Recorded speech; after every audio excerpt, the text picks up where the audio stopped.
Good morning, everyone. Good morning, and welcome to Tuesday.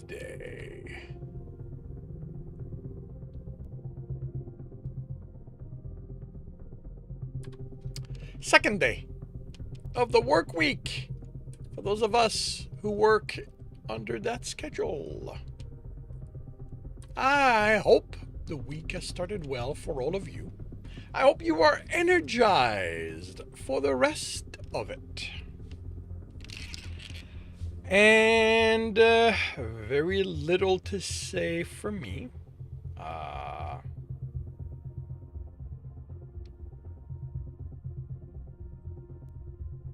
Actually, I want to check something. Sorry, I just realized a detail. Well, here's. Da, da, da, da.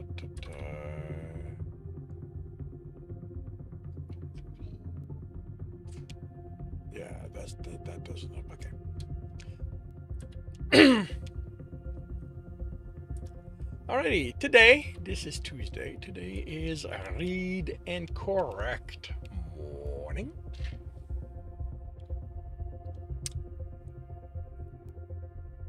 And for those who are new to this, I'm a little off this morning.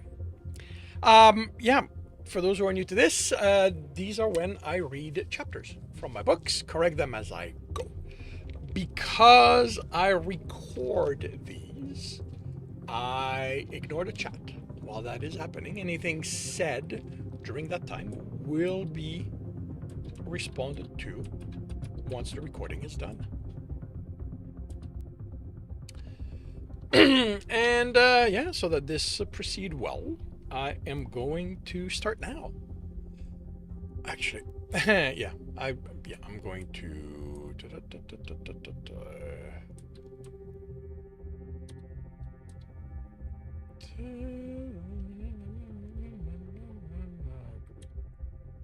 There we go.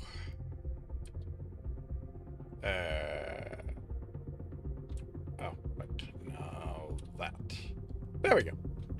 That's gonna work better for me. All right, I am going to start this by confirming the microphone is on, turning off desktop audio. I will confirm I am on the correct screen. I have the correct image up. I am starting the recording, and I will see you all on the other side. Welcome back to another Reading and Correcting with me, Kindar, the Tiger Writes, and Ty, the Tiger Supervisor. These are where I read a chapter from one of my stories and correct it as I go. If you want to listen to these live, it's every Tuesday morning, 8 a.m. Eastern Time on Twitch and YouTube. And if you are looking to support me, that is on my Patreon. Today, we are doing chapter 61 of The Technician's Fight. And this starts with an author's note. Okay. I have realized that there are things that need to be changed in the story. At this point, I have gone back and started the changes. This will be the last, quote-unquote, entirely new chapter. And after this, we'll be doing read and corrects of the reworked previous chapters. And once I'm done, I'm confident that I will have to rework the initial start chapters of this hunt. But then I'll be continuing. So, this is basically a more succinct version of what I just said. The room had been one of the security hubs, according to the historical records Gagran's beta had dug out, and all the screens supported that, along with the cells. It was 3 decks above where they dock, and they had only encountered one security team on the way. They were in one cell, the door manually jammed closed since they had no power. The hunter from maintenance had been able to reconnect one of the security board, but powering the cells would have taken more time than just a metal bar to jam it. Any indication what they did with the ship's crew? This is the big mistake. Well, this is the big thing. I, for some reason, I kept trying to superimpose how the previous hunt went to this. And at this point, Gargaron cannot afford to care about the captured people. You know, this is an active incursion in their territory. This is, you know, he has to treat this as a declaration of war, more or less. He's not actively calling like he's not warning the leadership, because he has no evidence at this point that the human government is involved. If he can find evidence of that, then, you know, this is the humans declaring war on the Kelsarians. But yeah, for some reason, I kept falling back to this is a rescue mission, and it can't be anymore. Like, it started as such, but it cannot be anymore. Still looking, Alpha. 3/4 of the stations aren't stations not registering on the sensor. Even if Arcus says most of it has some power. I wouldn't want to settle in those section, the female said. Not unless I could confirm how much power they're getting. Talking with engineering would be nice. Also, no way to know what their capabilities are on that level, the male on the board said. But if it was urgent, I'd be willing to risk it. Our comms don't generate the kind of noise a shuttle does. What I can confirm is that whatever sensor net they have in place isn't directly connected to the station system. There's no way they are covering the entire section then. The entire station then, a beta said. Something this size is prohibitively expensive to upgrade, unless they had the backing of their government. But things weren't lining up with that being the official position, and an extremist group wouldn't have access to the funds to fully equip such a station. Had that been the point of the trading station? There had been no indication they were connected to any other group operating within their territory, but there had only been one Earther ship there. That's part of the thing changes. Even once they dropped the pretense of being a neutral black commerce station, the ship that had attacked had all belonged to Federation species, like most of the ships around this station. He didn't know the kind of income a station can produce, but the Bane was profitable, and it was a fraction of the size, engaging in commerce only indirectly. I expect they'll only have the important point covered. Beta Forfiel? That doesn't feel... Is that really your name? Oh yeah. No, Zorfiel. That's what I thought.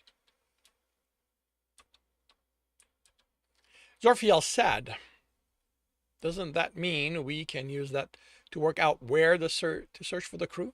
He refused to believe they were all dead, that even extremist Earthers would be so cold as to exterminate anyone they captured simply because they were different. Yola?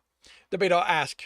The male looked at them through his visor, fingers tapping on the tablet attached to his arm. I'm not picking up anything, Beta, but I'm not equipped for long range. I'm reliant on the strength of their active scan.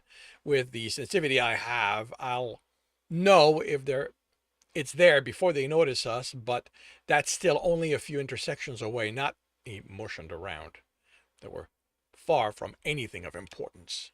What would they have to hold so many people? Gagarin asked. The main cells? Even if this was a functional trade station, there wouldn't be enough cells on it to hold the crew of all the ships we've noticed. Not to say some of them have been gone for over 10 years. The male at the board said, that is a lot of people to feed. Stasis then? Gagarin asked. A century ago? Beta asked, did they have that? We know the Earther have that technology. Another replied, how difficult would it be to print? That's still a lot of raw material, not all of which they could get cannibalizing the station. But they could get most of that, then it's just about shipping what they need. Not that they had thought to check for that, but the Bane was too far to get the details needed to see what was consciously taken off versus what had been worn down by micro-collision. The shuttle might have been able to, if they thought to do high-powered scan and have the station question where they had come from. If I was going to put that many people in stasis, I'd want that next to medical. Abeta stated, especially since every species is represented, there's no way we all react the same to basic stasis. Where would medical be on the station? Gurgran asked. And do we think Earther prisoners would be held with them? Earther prisoners speaking against their government. Doesn't that only matters if this is backed by the government? You know what? Yeah. Depends on their ideology. If extremists go to the extent of attacking a broadcast station, they were saying something they didn't like. Beta Zerfiel, Gargran said, if you were tasked with rendering a broadcast-like spreading branch ineffective, how would you go about it? Destroy them? That would explain the continued silence. Not exactly my field, Alpha. She looked at the others, but I guess my pact is the most unorthodox here. I wouldn't destroy them. That's a waste of potential resources, if only to find out who their sources are. But if they can be turned, they'd then become an asset within my enemies. I'd be able to decimate misinformation. They'd acquire vital information from me. How easy would it be to turn them? She laughed. That's definitely not my field. Interrogation's more suited to that kind of thing. Beta? A male from our pack said. Go ahead, Hunter. A detail that's important to keep in mind is the kind of technology this group might have. The Earthers have access to technology that can change how someone thinks. They used it on your heart, Alpha. That Earther behind what happened at the Black Trade Station had a few with him. We don't know that they are capable of work this subtle, as Beta said. That what they did to the Alpha's heart was extremely crude. Gargran nodded. But Hunter Jeremy Bradshaws' report of the incident noted that Dr. Omar Sawan stated the one he had for him would fix him completely. That implies refined work. If we can trust what the Earthers said, this is something else that will need to be adjusted because they have a model on the ship that they are studying. So, yeah. If I had a prisoner I wanted unbalanced, I wouldn't stick to the truth. I'd say whatever I had to so he'd be unsettled. It didn't have that effect on Jer. Gurgran smiled at their memory of Jer finally giving him the detail of who that Earther was and the beating he'd administered when the male was done gloating. He simply wished it had been enough. The male would have remained unconscious, instead of vanishing by the time they'd taken control of the station. He expected that if a dead Earther had been found by the people the leadership had sent, he would have been informed, since his report stated there was no one left on the station. It meant the male was still out there, but he was a problem for a different day. If I had that kind of technology, Peter Zerfiel mused, I'd use it immediately and have them return to work. The longer the station doesn't broadcast, the higher the chances that,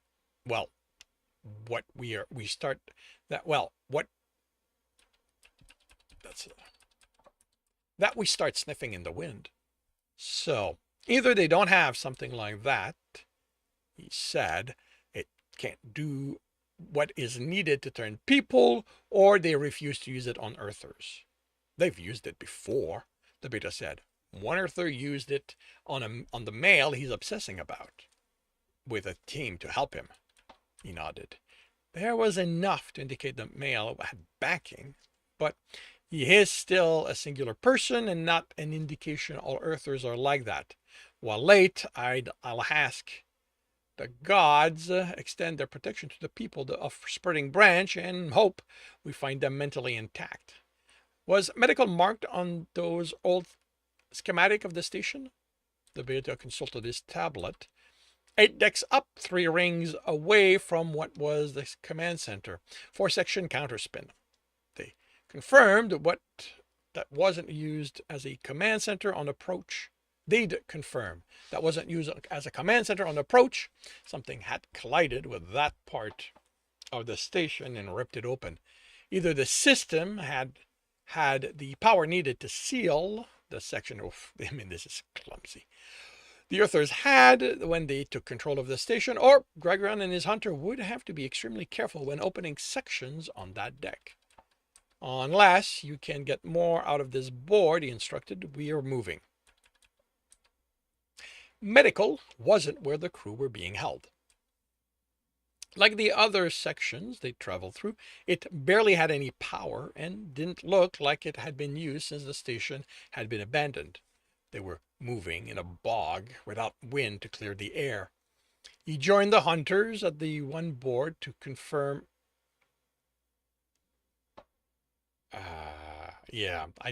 I'm going to have to give names because this is getting beyond clunky.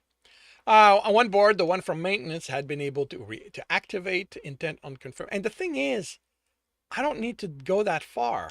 Zorfiel has someone on her pack that deals with stuff like that. I've been activate intent on confirming it was safe to call another beta. They needed to know where the power was consumed, and that meant contacting engineering.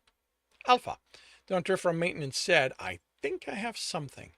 He had wires connected to different sections of the open wall, and those went to instruments secured around them, and his tablet.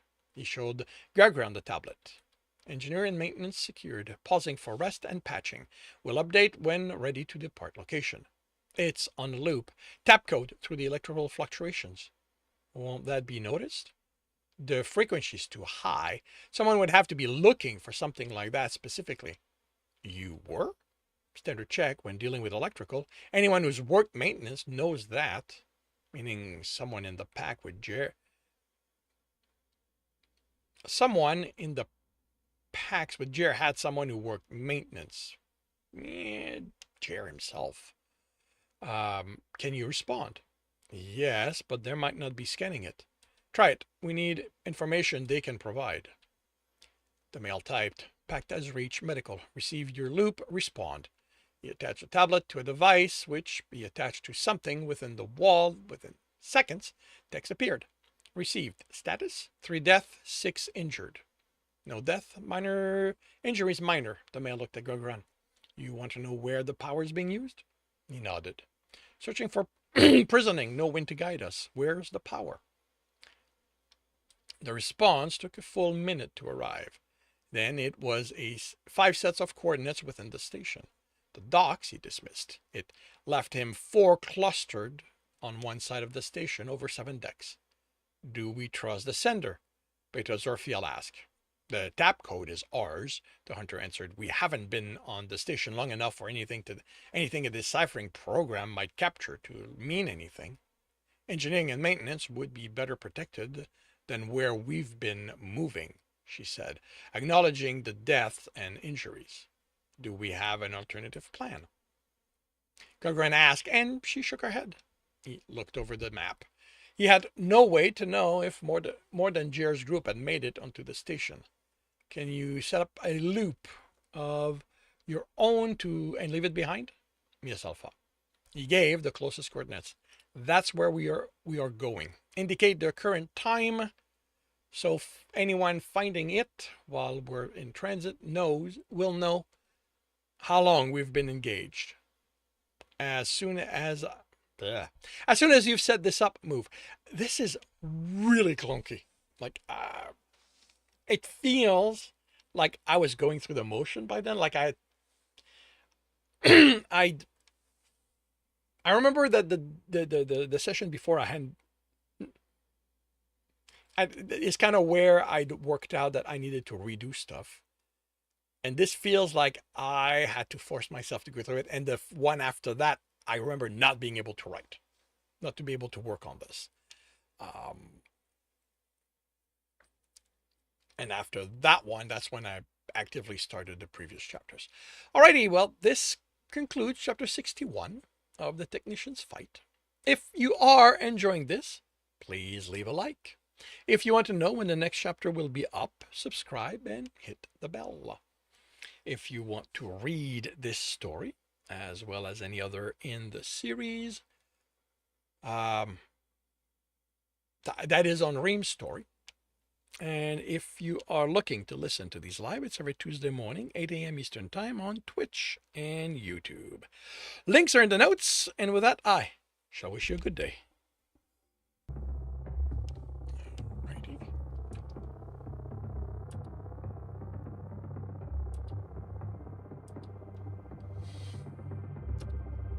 Alrighty.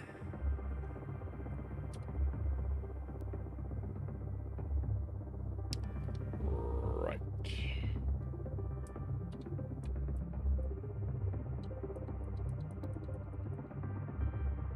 Huh.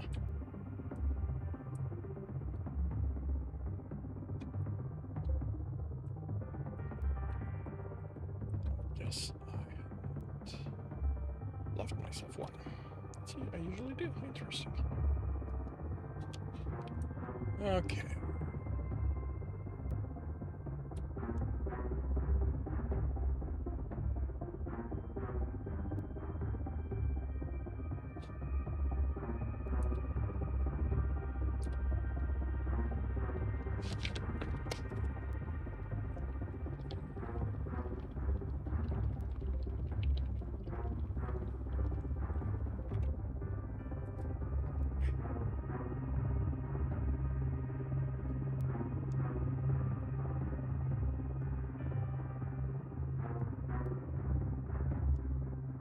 Hey, Cool Imp.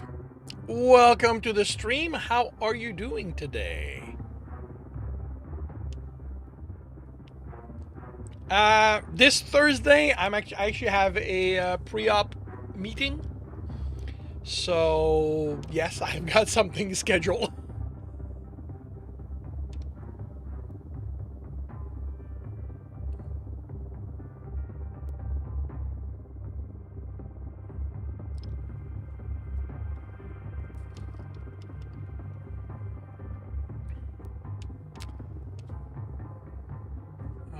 Currently, the next spot I have available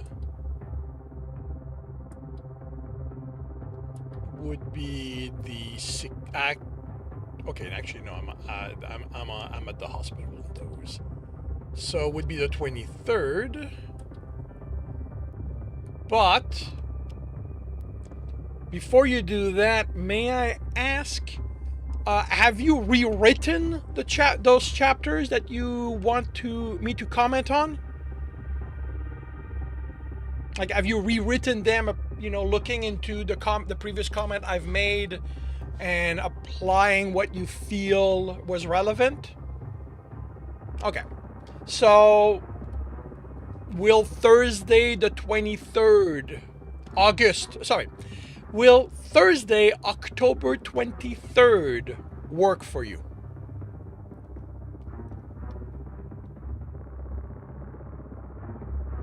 23rd works. All right.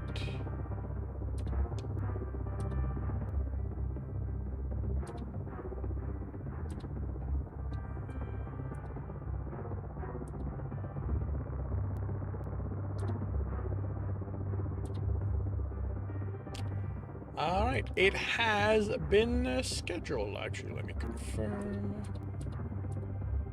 Yep, it has been scheduled.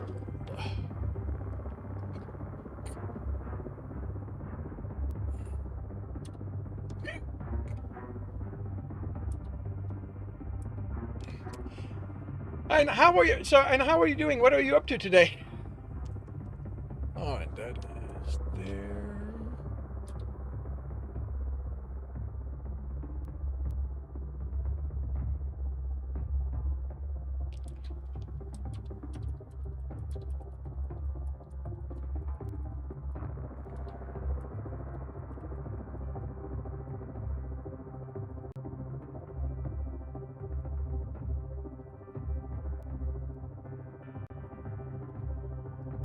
Editing chapter 23, 80% through the books. Very cool.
Alright, sorry, got a little sidetrack. Where am I at? I'm here.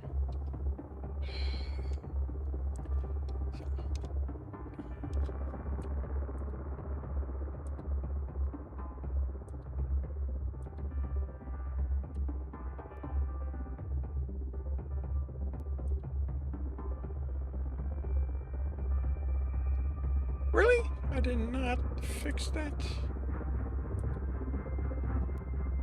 Yes. It's PDF.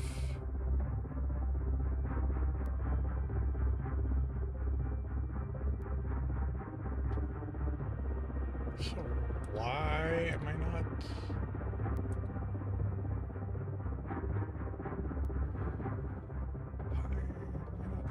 Huh.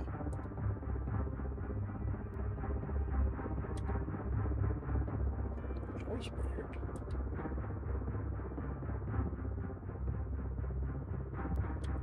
I got a lot of things you hadn't, even though some of it rubs you the wrong way. It helps a lot. Cool stuff. Hey, Pure Path, welcome to the stream. It stops around in chat like Godzilla. Or did you mean stomps around? Because Godzilla stopping doesn't make a lot of noise.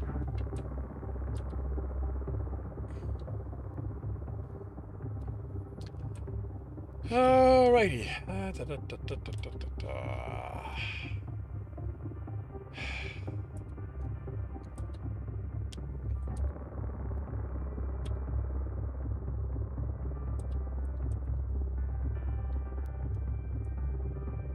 Welcome to the stream, Pure Path. How are you doing? What are you up to today?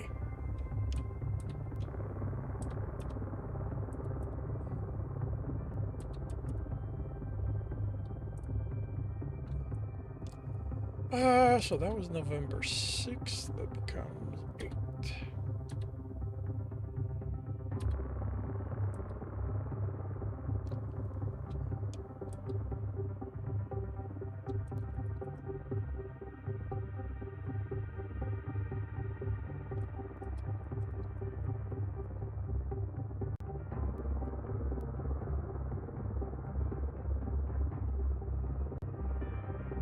Drinking ice French vanilla cappuccino. Very cool.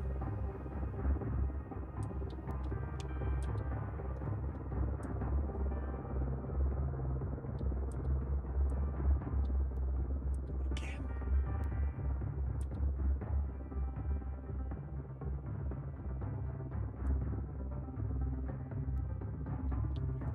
You guys are just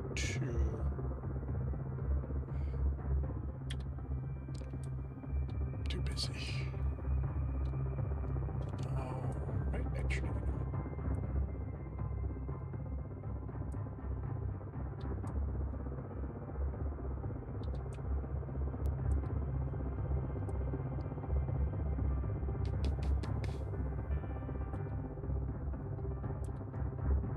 I like to say French vanilla cappuccino on the rocks. Cool.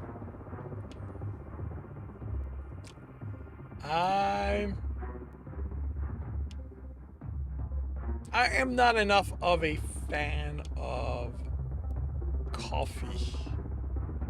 Oh, right.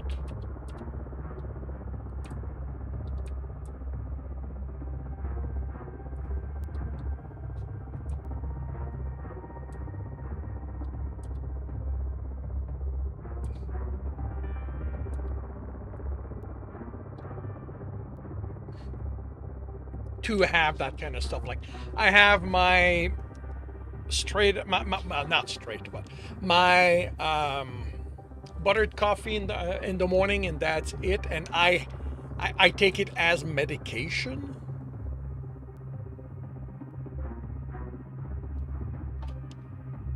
All right, so that's done. All right, so that is done. You go down here. Wait, what? Right, that goes down here. And now I go to this. Okay, I actually need to add a note.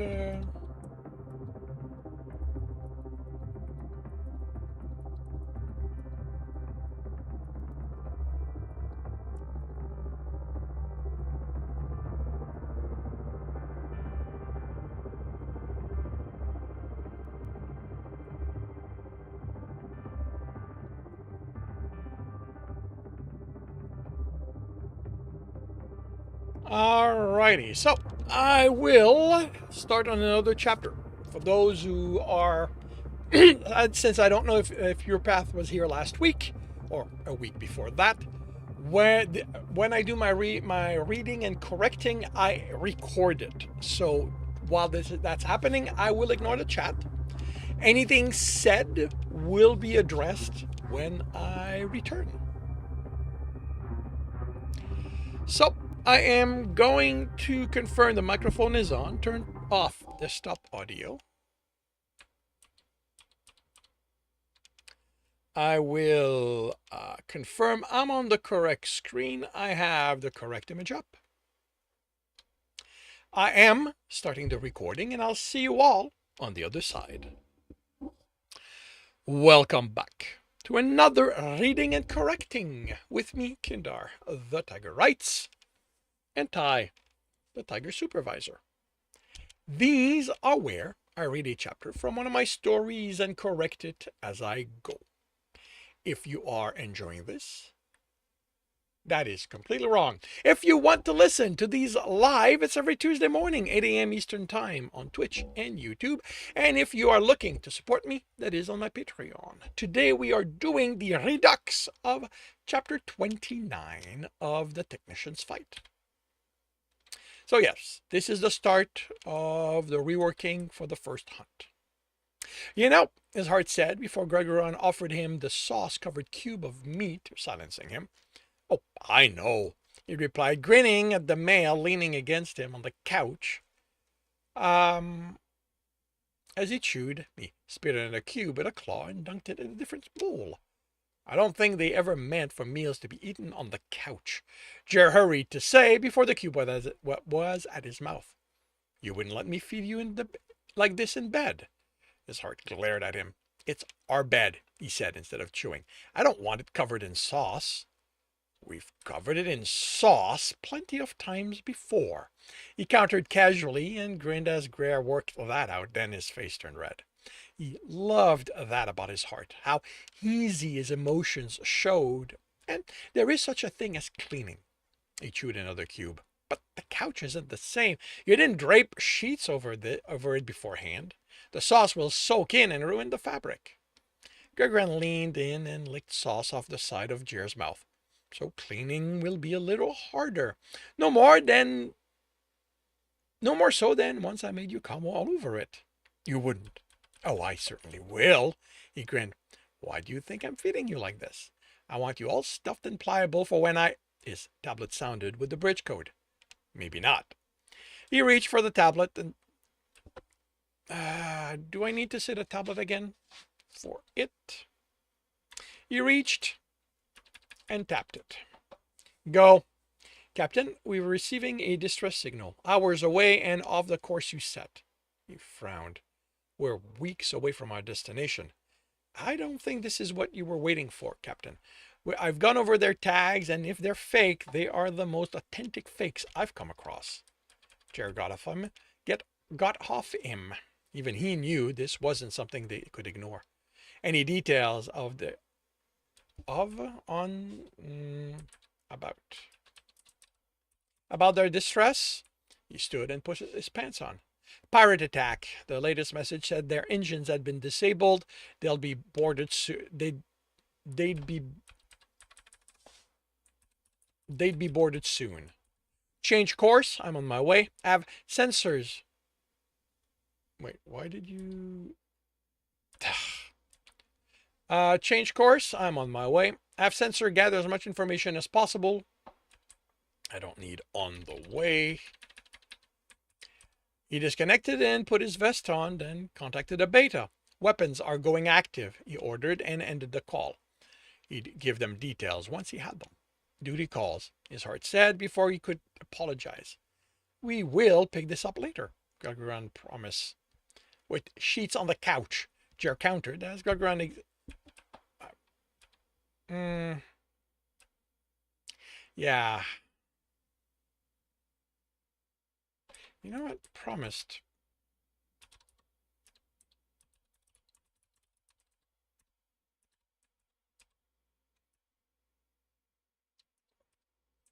There we go. I think that's going to work. We will pick this up later, Gagarin promised, heading for the door. With sheets on the couch, Jer countered. Update, Gagarin demanded as he stepped onto the bridge. Their latest transmission was interrupted partway through, Com said, but they stated they were being boarded before that happened. Anyone thinks there's meddling involved? Their pilot said. Hours away from the line seems like a stupid plan for pirates. But it would be the smart thing for merchants to aim for, Scan said, even with how unlikely there'd be a ship within range at any one time. Then the meddling might be in the merchant's favor, Gagarin said, positioning himself in the center of the bridge. Civilians are to head for their home. I repeat, civilians are to return to their home or seek shelters among the gods. He closed the all ship. Are we dealing with one of the Halons? Not according to the reading I'm getting. The ship might have been Kerciterons at one point, but it's heavily modified. None of those matches modifications on files. A new group of pirates? Com muttered, annoyed. Or an old one with fresh blood, the pilot said. Anything else? Gagarin asked. Uncertain, Scan answered. It could just be something from the merchant ship. Boarding shuttle? It's an energy spike and they want range, no matter reading. Not matter reading. Not something I'd expect from the merchant ship either. That's a Ktero Ashrak class. It's owned by Ormiatar Itimo Toras, Com said. Merchant conglomerate registered out of the Shimbarian Deep Station. Multi-species conglomerate with them as majority older. The ship is the Wotan Turan Horshmar. Why does a Shimbarian group have a ship with a Kelsarian name? The pilot asked. That's the hero of a battle. I don't remember which one, but it was in my history courses. Hero of the Battle of Orlakarian, Gagarin provided. Captain, according to the registry, the Wotan Turan Horshmar is a Kelsarian affiliated ship. I've passed the tag through all evaluation programs, and they all come back saying it's authentic. On screen. The modified Kerciteron's ship was larger than the merchant. Than the merchant. Possessive. Even with most of the bulbs that characterize the design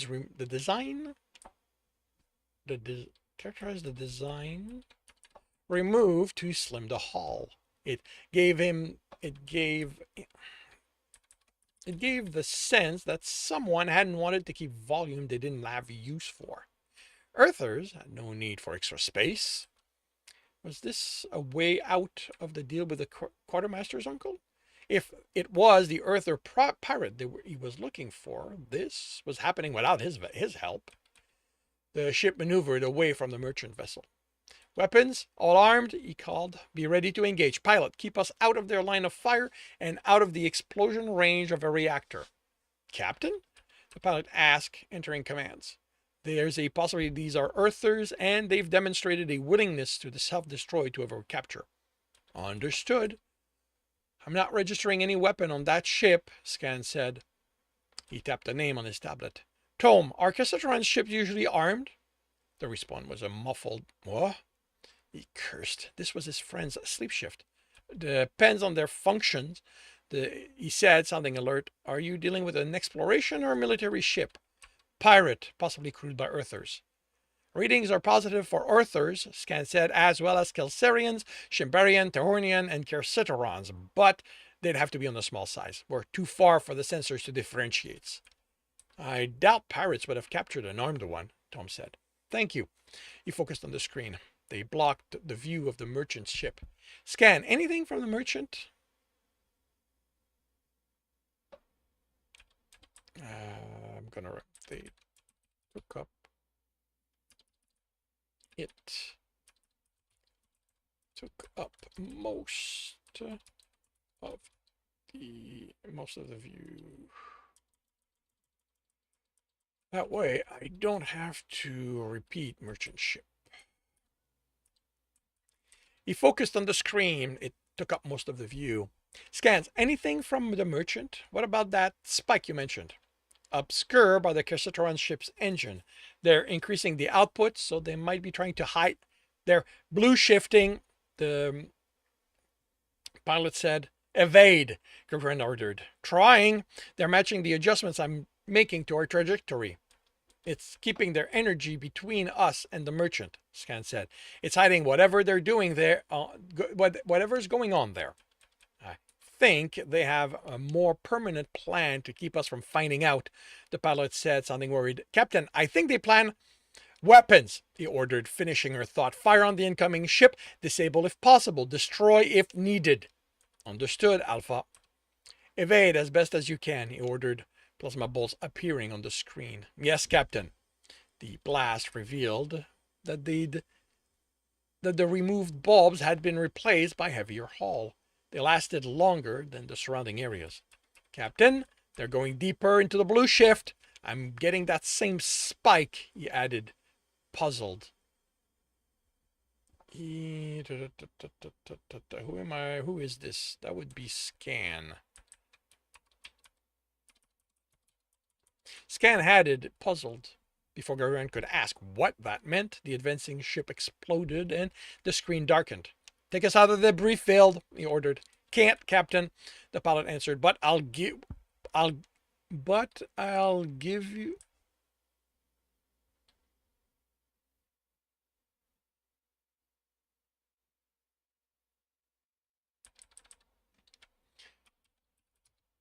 All I can do is skirting it as I angle us away. That's moving us away from the merchant ship, Scan said, and whatever that previous spike meant. Weapons, you are still active. New target is everything still blue shifted. Acknowledge, Alpha. Keep us out. Keep us in the lightest field, pilot. He ordered. Scan, sync with our station. The screen lightened, revealing the mass of debris. Relative speeds made it difficult to tell what was coming at them, but the occasional explosion told them weapons were synced with scans as well. The lack of plasma showed they'd switched to kinetic ammunition, which would steal some of the blue shift with the impact, even if they didn't entirely destroy the debris. Scan, what's going on with the merchant ship? Unknown, Alpha. Too much residual energy from the explosion. What was that spike? He demanded. That's Tuticamarn-Gartin's gas, the engineer said over the bridge audio. What? That's what we engineer call it. Alex sounded annoyed because when you push a reactor so hard those particles escape, you might as well sniff his death's ass because you're about to land yours in the forest. Then what? Scan picked up by the merchant ship? Don't be surprised when you find a second debris field. Calm. What's on file about Wutan Toran Oshmar? But what were they carrying? This might give him a sense of what this. Actually, yeah, this should be capitalized. Of what this was about. This might give him a sense of what this was about. Sorry, Captain, the conglomerate doesn't make their manifest public. I've put in a request. Would they reply? If they didn't, was it because they were hiding something valuable enough pirates were to be desperate? If pirates valuable enough, would pirates would be desperate to get it? Or was it that the call was going unnoticed? With a Kelsiran company, you'd think the first, but Shimbarians had no cultural knowledge of what the Bane represented.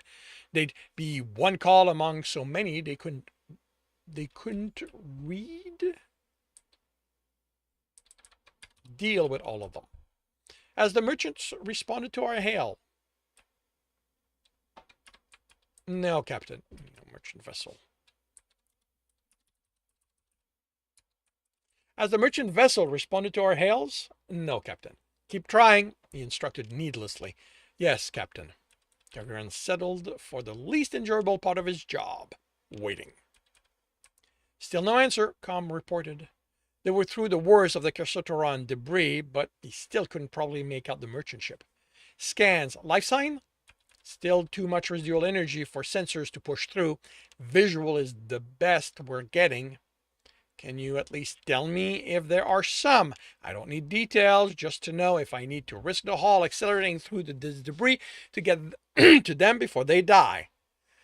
Pushing sensors as hard as they will stand, Alpha. Pilot, if we need to hurry, can you keep the damage to the ship light? Working with weapons, she replied, yes. Alpha, as best as I can tell, there are no life signs on the ship. He cursed mentally. How reliable are the results? Alpha, you try looking through a pond an entire pack as an entire pack has shit in, and you tell me how reliable what you see on the other side is. There was still hope. Weapon, coordinate with the pilot and clear the way. Acknowledge, Alpha. I don't see any debris, Gagarin said, studying the growing merchant ship. Sensors aren't picking up any, Alpha. Engineer, you. Alpha, scan interrupted. I'm not picking up anyone on the ship. I mean, nothing is registering as bodies, dead or living. Don't bother finishing your question, Alex said. I know what it is. If there isn't any debris, it means whoever's at the reactor is smarter than the one giving the orders, and he shut that down before. Why is there? Before they exploded. You saw what happens when they don't do that.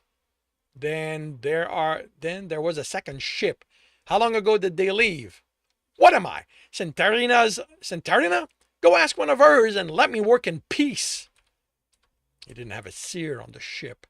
So short of being born here, he doubted he could hire one. Outside of their service to their goddess, the seers were already sought after by too many with more money than he could spend on that. Alpha, Scan said, I think I'm getting another spike at the edge of the sensors. There's still too much interference to be certain. He kept himself from asking his friend why a ship would risk it. He could work that one out himself.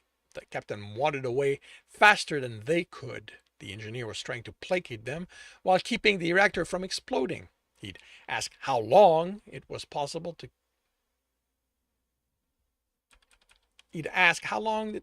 keep this going later. That man, he had people to rescue and a trail to follow them with, but also a ship to investigate to find out what had happened there. Beta Batrix, get your pack ready. I'm sending you to the merchant ship. Understood, Alpha. We'll investigate and render assistance if Scan missed something and not expect to sleep in my bed. I'll do my best to get you back to your mates before your sleep shift. Your sleep shift. The beta snorted. Someone's forgotten how things go when you're actually on the line. Investigation terminating call. He considered re-establishing the communication to let his beta know what he thought of that disrespect, but they both had work to do. Pilot, weapon, sync with scan. We have a scent to follow and prey to catch up to. Yes, Captain, she answered, as weapon acknowledged the instructions. I have another, Scan said, again at the edge of sensors, running the energy disbursement through calculation and estimate that they are 2 days ahead of us at our current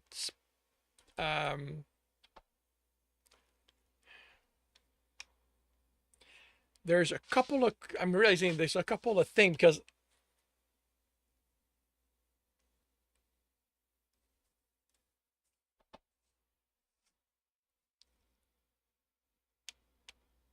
how did they get to a 2-day lead at our current they're speeding up at our current acceleration.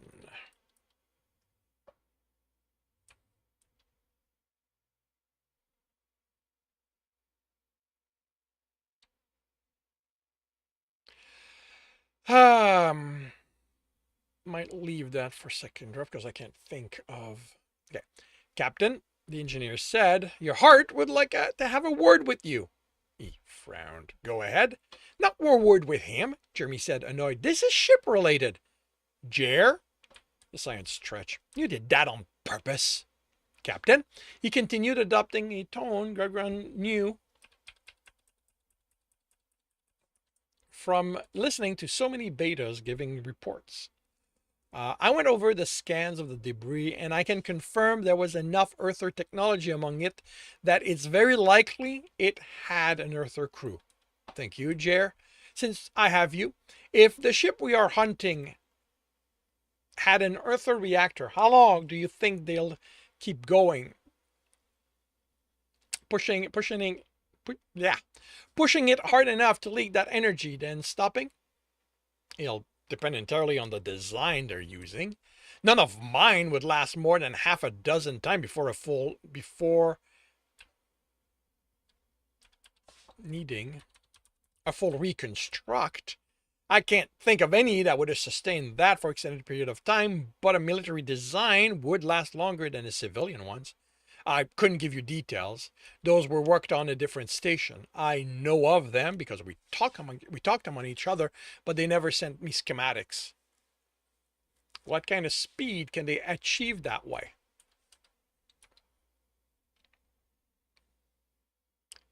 Um,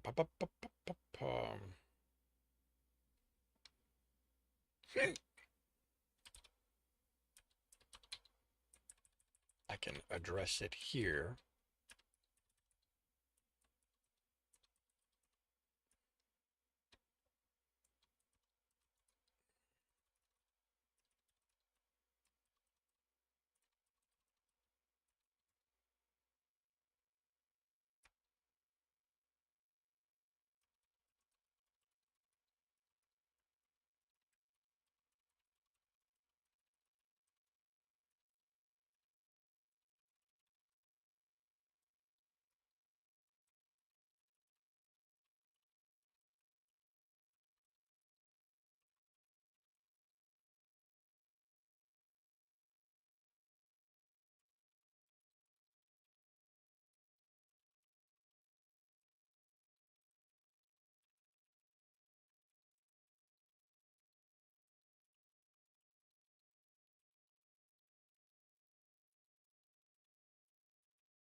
All right.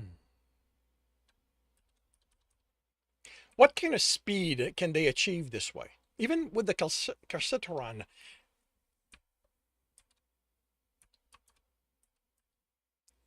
ship delaying and obstructing them, Gargaran couldn't think of how that second one could have gained a 2-day lead on the Bane. Jared chuckled, completely outside my field of experience, but it's not but it's not sustained.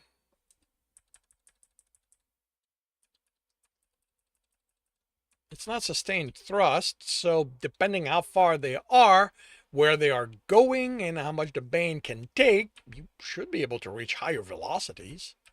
Thank you. Captain, investigation sent a preliminary report. They confirmed the ship has no one on board. The crew manifest lists it as 18. Not as, at 18. Contact them. Batrix, he said once the communication was established, I'm sorry to say you'll have to rely on your pack for company while you sleep. The ship we're following is doing something your namesake would be proud of, and this will be a chase before the kill. When you are done with the Wanta, Toran, or Shmar, look over the debris of the Cursitoran ship. We've confirmed it was taken by Earthers, but I'd like to know who owned it before. I told you I wasn't sleeping in my bed, Alpha. Yes, yes. What do you want from me? A promise you can sleep in mine to make it up? Will your heart be in it? He rolled his eyes. Beatrix, just get him to use a shorter version of your name and he'll be happy to jump in bed with you. Now, get to work. Will do, Alpha. Will do what? Scan asked once the connection was terminated. Work or become a close friend with your heart? Gagran shrugged. With him? Both. And that concludes the redux of chapter 29. If you are enjoying this, please leave a like. If you want to know when the next chapter will be up, subscribe and hit the bell. If you want to read this story, subscribe. No, wait. Why? I'm really off. If you want to read this story, it is up on Ream Story. And if you are looking to listen to these live, it's every Tuesday morning, 8 a.m. Eastern Time on Twitch and YouTube. Links are in the notes, and with that, I shall wish you a good day.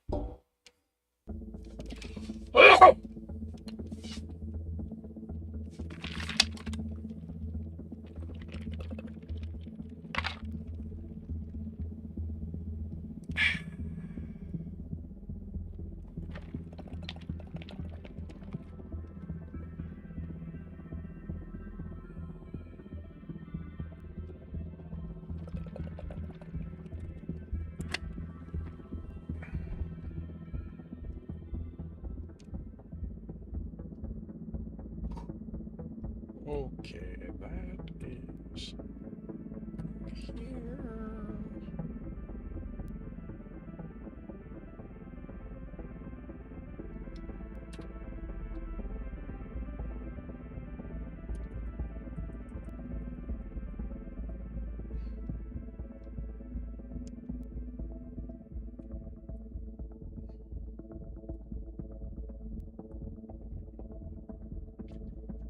Two.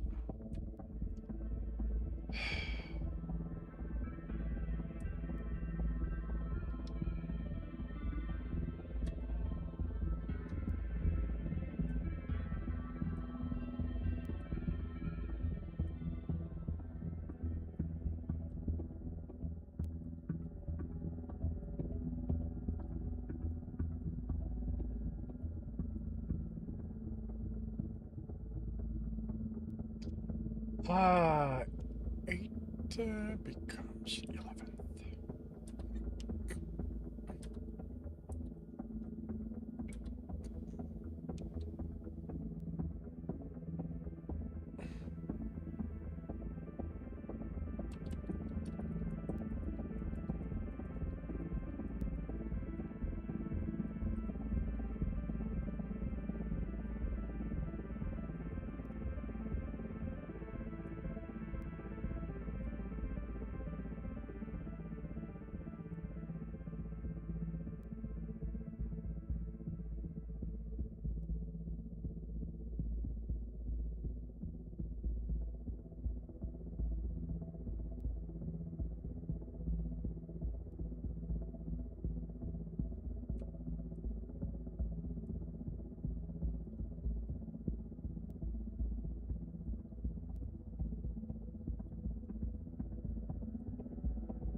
Oh, right, I forgot this one.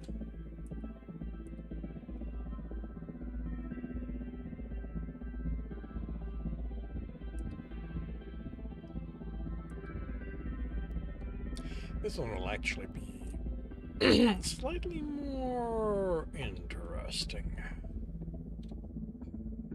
but that's fine.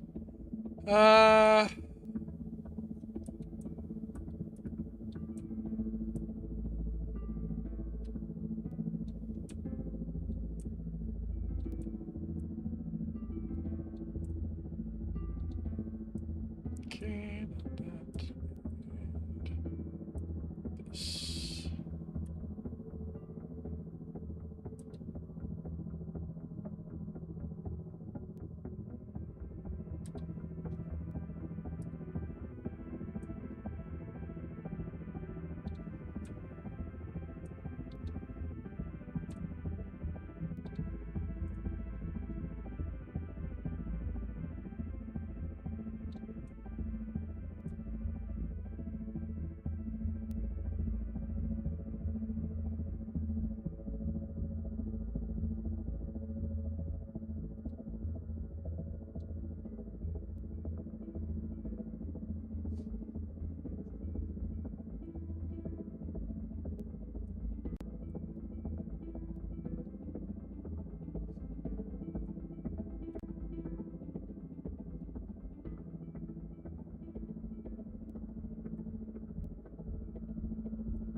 Alright, so that.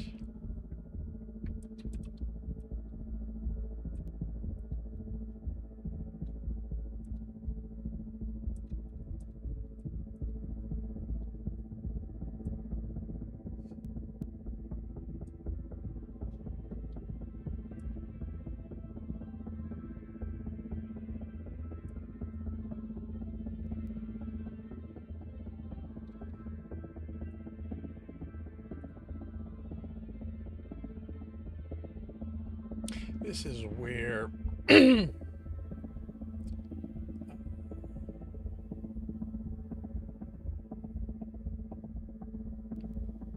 Patreon has a slight advantage over Ream's story, because on Patreon I can adjust where the story is in the chapter, in the series, with and in the book, without where the chapter is in the book without adjusting the scheduling order, because it's the date is entered manually, because they have a publishing system on Ream. If I move where it goes in the story, it also affects when it's going to publish. So this one I'm going to have to keep an eye out on.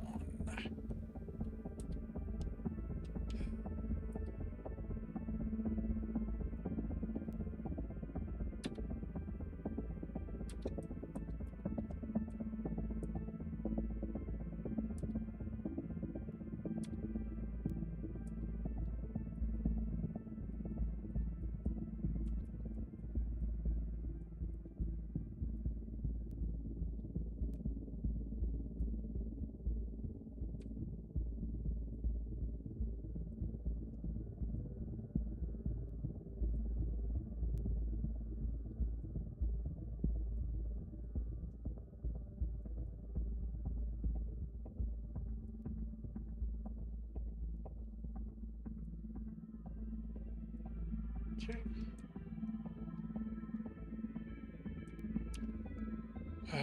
That's been done. So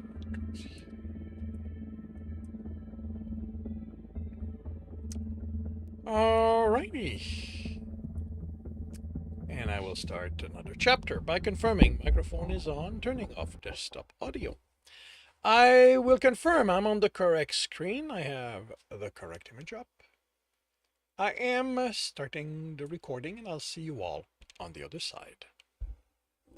Welcome back to another reading and correcting with me, Kindar, the Tiger Writes, and Ty, the Tiger Supervisor.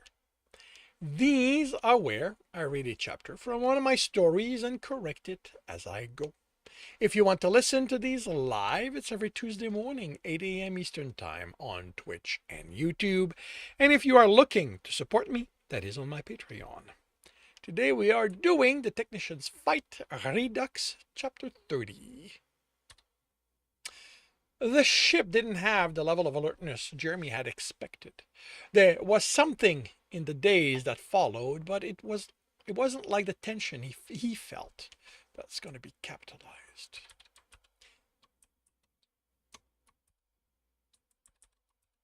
He felt. They were chasing a ship involved in the attack, probably pirates with prisoners. Didn't that mean that at any moment, at any moment, the battle would occur? They didn't know how quickly they were catching up, or even if they were. So Gregorian, okay, that's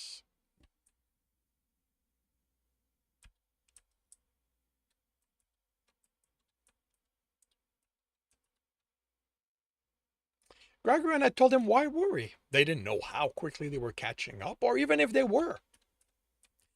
What his heart didn't seem to understand was that by everything Jeremy knew of antimatter reactor technology, it was only a question of time before the reactor failed and exploded. So, anytime now, the engineering crew would come to their senses and shut everything down. Then, the odds of them being able to restart it were basically null unless they had a printer with that reactor's complete recipe. They'd board.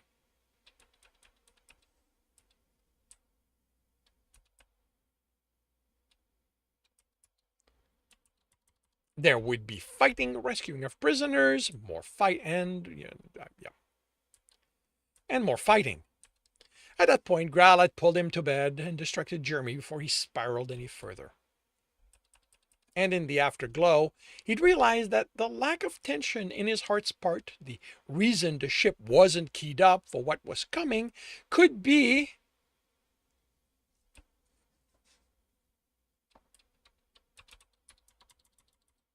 that unlike him, they'd gone through this before. This wasn't their first prolonged chase. And Kelsarians weren't built for sustained stress.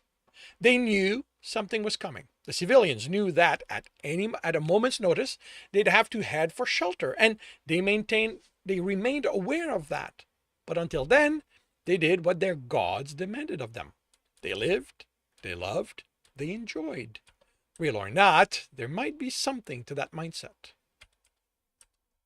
He looked at the sensor reading. He looked at the G spikes reading.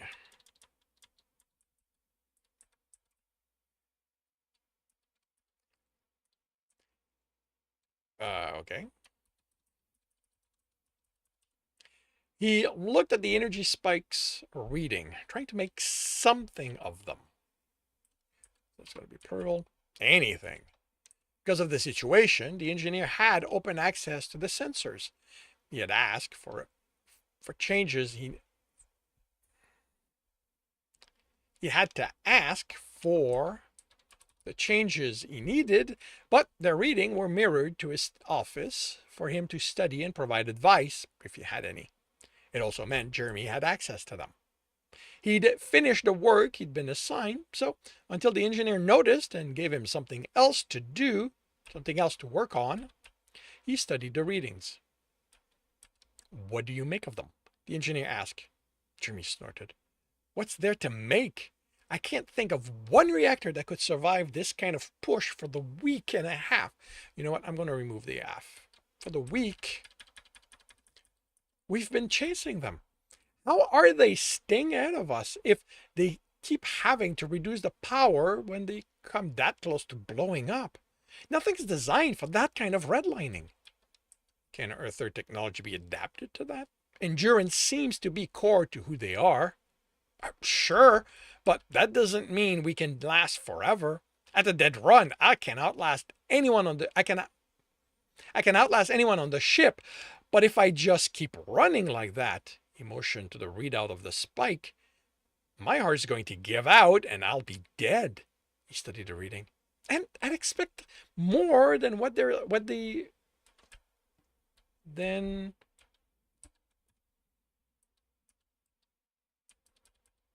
what's left behind. Although I could see someone building some shielding for those extra particles. Most of those you're thinking about can't be blocked. They'll go through everything short of a black hole, the engineer said. Yeah, but it wouldn't it wouldn't stop someone from trying just to say they did it. It's an earther thing. There might be some other species too, but we are famous among ourselves for building things that serve little purpose other than proving it can be done. All those projects in your drafting table? Jeremy chuckled. Most of them. A few are what I think of as improvement to the reactor. Don't worry, I won't do anything. They're mostly theoretical models. When the engineer didn't comment, he looked over his shoulder. The pensive expression went away. When you have your own, he stated, and Jeremy laughed. Oh, sure. When you're so old and shriveled, you can't be the engineer, you mean? He shook his head. I'm happy sticking to it with theory.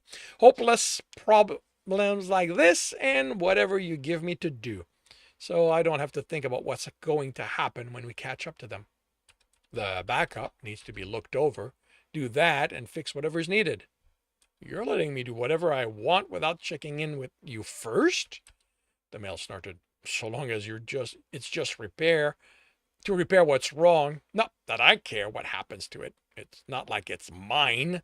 But don't even think about trying your ideas on it, he added as Jeremy smiled. It's your heart you'll have to answer to if he needs it powered and it doesn't work. The smile didn't go away. But him, I know how to bribe. The engineer rolled his eyes. That works just as well with me. Oh, sure. That's why you're letting me make so many changes to your reactor. His friend smirked. You aren't that skilled.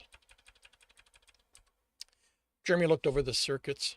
Try it now, he called without pulling out from within the shuttle's command panel. This wasn't going to work, yet again, so there was no point in...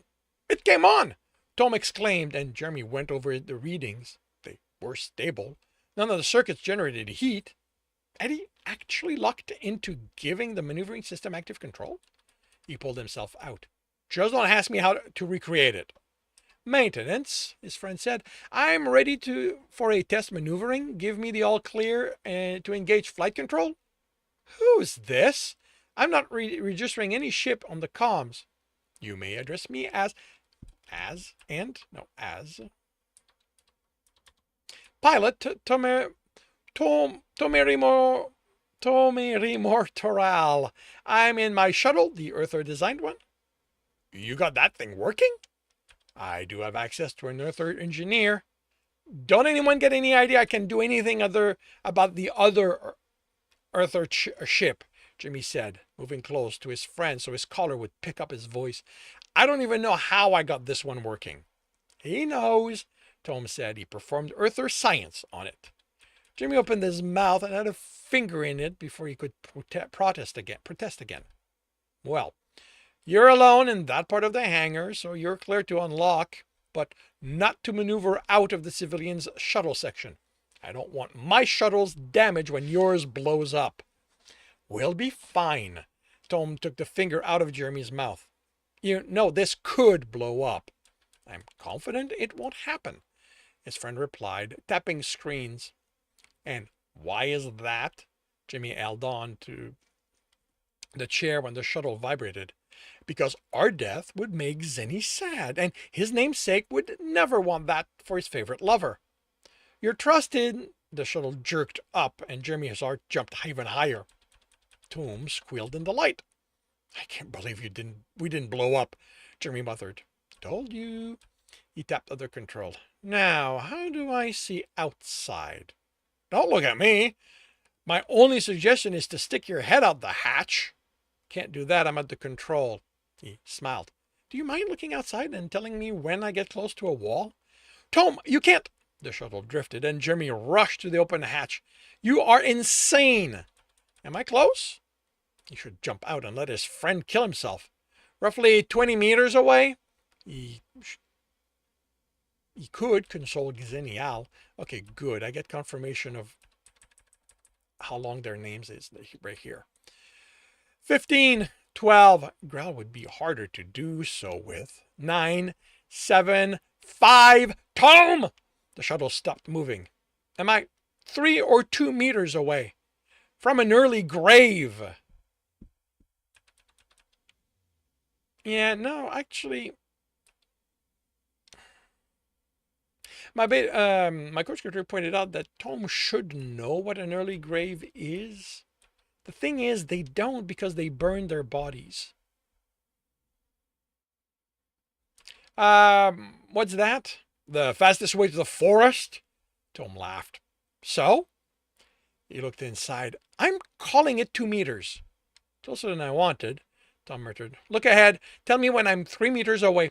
Are you? Jeremy yelled. Then the shuttle drifted forward, and he didn't wait for that 3 meters. He gave a running countdown of the distance, and he breathed again only when it came to a stop, roughly 3 meters from the wall. You're going to give me a heart attack, Jeremy complained. What are you going to tell Growl then? That I took you to medical and that you'll be in his bed before your sleep shift. Park this thing, you lover of just Billiam, so I can get out of here and tell Growl who you're truly in love with. My love's big enough for him, you, and a few gods. The shuttle drifted away from the wall. Got to hear that. I just want to survive being in this shuttle with you. I swear, I'm never getting into anything you pilot again. Tom grinned at him. You better hope you make a station before I'm on shift. Ship pilot, remember? Jimmy swallowed the groan. Well, at least he couldn't. Nope, he wasn't even risking the thought. Jeremy screamed as he pushed himself to his feet, shoving his 2 packmates off of him. They rolled to their... Okay, I've got their feet. I've got feet twice. So I'm going to put himself up, shoving his 2 packmates off of him. They rolled to their feet as 2 others ran. Jeremy grabbed one and swung her into the other, then had a weight on his back. He reached, grabbed a handful of jacket, and pulled. Kelsarians might have strength over him, but that meant little without leverage. She landed on her back and wriggled out of her jacket before he could throw her to the side. She grinned as he panted. He threw himself at her and was the one grabbed, maneuvered off balance, then was on his back with her strailing his chest. Before he could reach for her, there was weight on his arm, then the other, then his legs, then his hips. Try as he might, he was the one without leverage this time. What mistake did you make? Thur asked, looking down at him, and Jeremy glared. Ever agreeing to being a hunter? He snapped. How can any of you just be enjoying yourselves when we've got to be about to enter combat any day now? 2 weeks we've been at this. I can't stand it. She stood. Maybe you males need to distract our packmate until he remembers that hunters live when we don't hunt. But the fight will come when it comes, hunters. Hunter, his beta said. The mistake you are making is the same you often do. You are in the future. Be here, now, with us. I don't know how to do this. We're going to be sent on that ship. You can't know that, Tro said, standing. I'm the only one with experience with Earth reactors, and the odds are extremely high. That's what's on that ship. We're being sent. Eyes turned to their beta. It makes sense. The others nodded. That's it? Jeremy demanded. You just got confirmation. We're going into battle, and you nod? We're hunters of the line, Yamilk said. Going into battle is what we do, but until then, we have to live. Live in the now. Enjoy the now, those here with us, for after the battle, some of them may be walking the forest. Not today, their beta said. No, Yamilk said, smiling. Not today. Not today.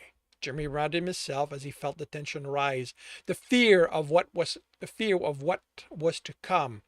He focused on his breathing and swam. Not today. Another week. Okay, another week. So I need to keep track of that for the next one. He was amazed the other ship's reactor. Well, actually, no, I don't need to do that. The next chapter can be taking place partially between these. He was amazed the other ship's reactor hadn't given out yet. Almost like clockwork, every 78 hours the engine spiked, leaving a trail for them to pick up. Then they brought it to power down. He doubted they shut the reactor completely, otherwise the Bane's constant acceleration would have had them catching up, which meant the reactor never got a breather. How had pirates gotten their hands on something like that? Or were they maverick, making changes to the reactor and hoping for the best? Not enough information. Not today. He plunged and turned around. The mantra helped, but keeping busy was more effective. He needed problems to solve, things to keep his mind focused on the now instead of tomorrow. But always working on those came with problems of their own, so he had to take breaks. He had to live, to enjoy, to be. He'd never realized how hard just being could be when something loomed. He saw the sandy incline and stood. He grabbed his towel off the sand and stood. You know what? And walked. He grabbed this towel. Actually, you know what?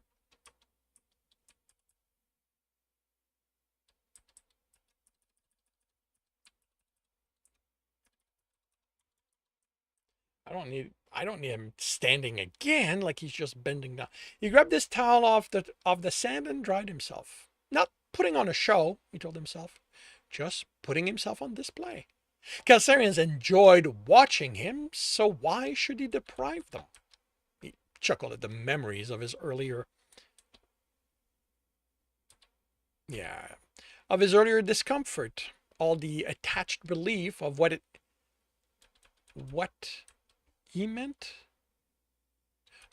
meant to be looked at in appreciation, even with desire. His hair, more damp than wet, he stretched on the sand to soak in the heat. Not today, he reminded himself. Probably soon, but not today. Today, he lived and enjoyed himself. Tomorrow would bring whatever it brought. And that concludes the Redux chapter 30. If you are enjoying this, please leave a like. If you want to know when the next chapter will be up, subscribe and hit the bell. If you want to read this story, it is available on Ream Story. And if you want to listen to these live, it's every Tuesday morning, 8 a.m. Eastern Time on Twitch and YouTube. The links are in the notes, and with that, I shall wish you a good day.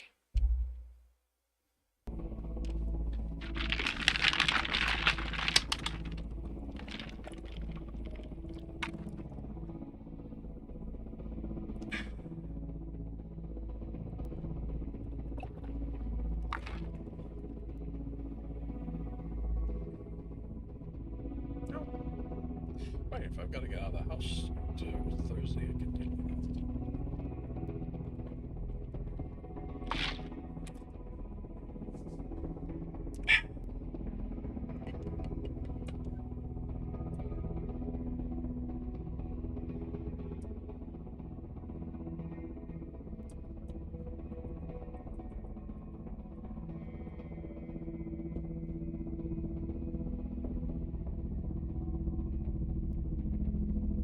There.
Oh, yeah, 11th becomes 13th.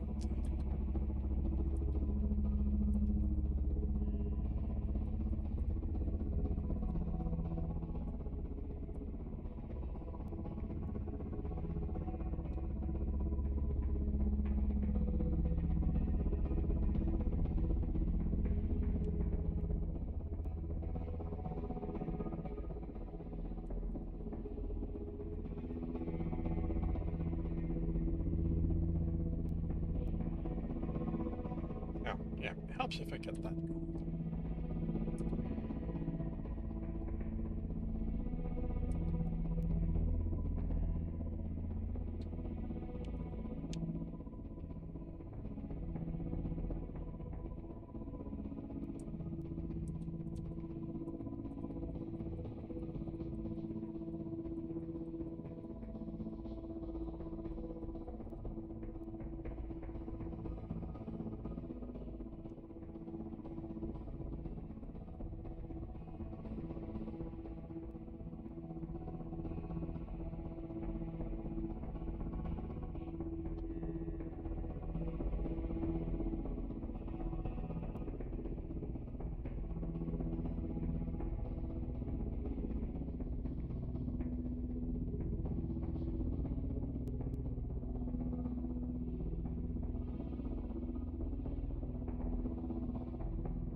I am done with that.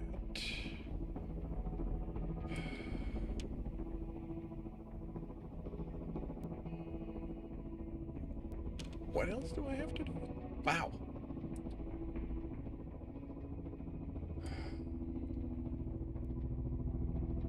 Okay, so I've got to do Harker.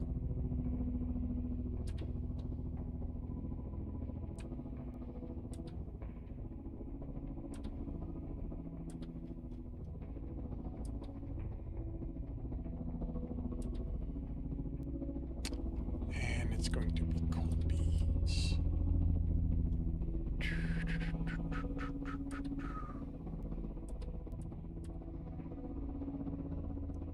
Alrighty. And I will start.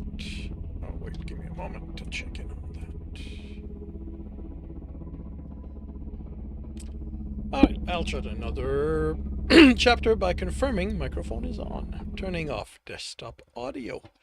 I will confirm I'm on the correct screen. I have the correct image up. I am starting the recording, and I'll see you all on the other side.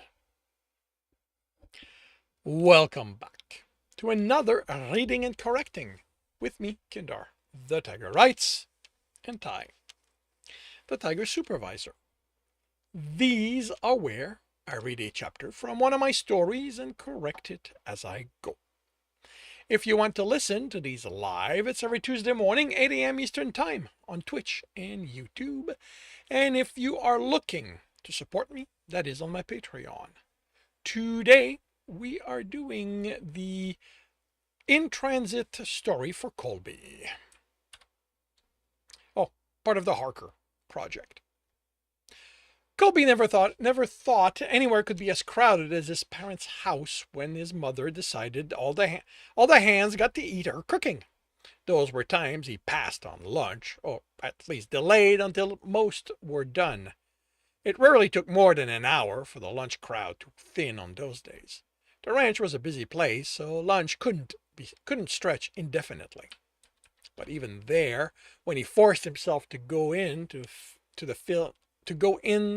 field dining room, people didn't bump into him as they as they constantly did along the entry corridor of the airport. It could be because the ranch hands knew what happened when they bumped into him. Colby wasn't as immovable as a stubborn bull, but while his strength was parahuman in nature, the work on the ranch had also conferred muscle mass, emphasis on mass. If he set his stance, he could be as unmovable as a stubborn bull.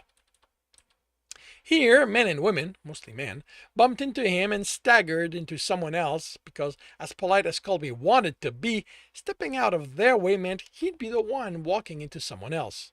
Of course, the glare he received from the man who had bumped into him made it clear they felt he had been the one to cause it. Their arrogance soothed the guilt over inconveniencing them. His father had no trouble making a path for himself, but as the head of the ranch, he exuded an authority that did most of the work for him. When the corridor opened onto the terminal, his shoulder loosened. He hadn't realized until then how tight they had been. Hadn't known he could be so tense. Colby prided himself on having the calm demeanor of a stallion with the freedom to gallop in the field. The Rowlings didn't have many horses. They were modern ranchers. But Maxwell and Jerome, two of his uncles, were old-fashions. They raised and rode them. They even offered the ranching experience to city folks. His father had frowned on that until he saw the income it brought in. He still wasn't entirely happy, but the bottom line soothed him the way arrogant men confronted with the fact they wouldn't be unstoppable object comforted Colby. Without the worry of the crowd, the one about his impending flight returned. "I'll be fine," his father said. Colby glared. How could this father think that when he couldn't bring a rifle, or even Magnus would have, or when Magnus would have to spend the flight locked up and checked in? "Your Magnum isn't going anywhere," his father replied to the look. "Be lost." "It won't." Colby glared some more. He'd read up on airline travels and all the horror stories that went with that. An airline had managed to lose someone's child once, with them ending up on one side of the country and the family on another. If they could lose an entire child, the danger to Magnus was real. That was why he didn't want to let it out of his sight. If you're that worried, you could have left it home. Kilby froze and stared at the back of the man as he continued walking. Who was that? And what had they done with his father? No Rolling would ever suggest someone leave a gun behind. The man glanced where Colby had been, stopped and turned. It's a school in Pennsylvania. What are you going to need it for? His blood drained. An alien. Some alien had replaced his father with an imitation who knew nothing of what it meant to be a Rolling. His father sighed. All I'm saying is that you're going to survive not having it at your belt for a few hours. Colby stepped to this man pretending to be his father, never breaking eye contact. He grabbed the man's holster and his father's hand was on it. Don't you dare. He grinned. You live? He eyed the closest trash can. Colby Rolling, get your hand off my piece or I swear I will bend you over my knees and spank you right here. He let go. Why me?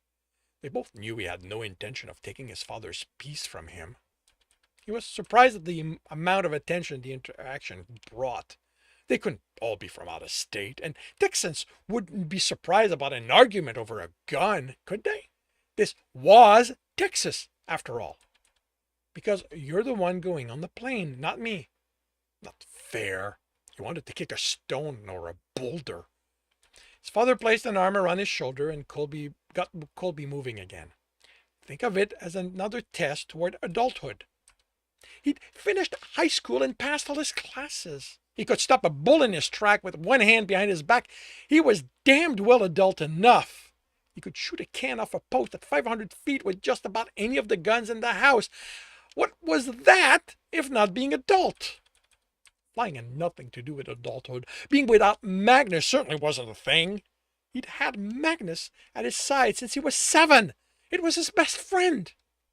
Colby Rollings, his father said when their turn at the counter came, checking in on flight FT234 to Pittsburgh. The doorman on the other side smiled as she took the ticket.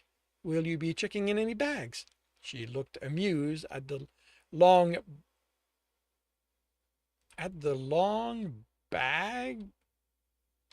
What? Loan. Oh. At the loan bag Colby had over his shoulder. Reluctantly, and with a well-deserved glare at his father, he placed the pack on the scale. This was his fault.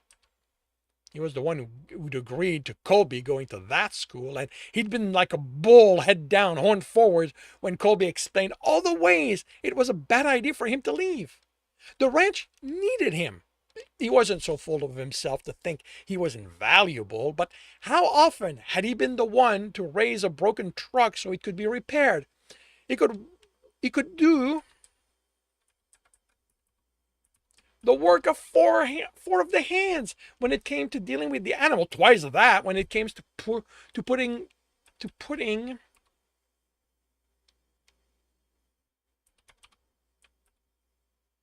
away the bales. And it was the man's fault Colby had to fly when he had a perfectly serviceable pickup. He was confident the pickup would make the trip in spite of its age. It had been his father's before. There would have been no concern over what to do about Magnus then, or what to do when he wasn't in class. Now, now he'd be without a way to move around. Yeah, to drive around. To drive around, all because his father's unreasonable worry, the pickup would break down and leave Colby stranded in the middle of nowhere. It was like he didn't trust his brother-in-law to keep the pickup in good working order. The woman gasped, staring at the scale. Is there a problem? His father asked. What's in there? Is there a problem?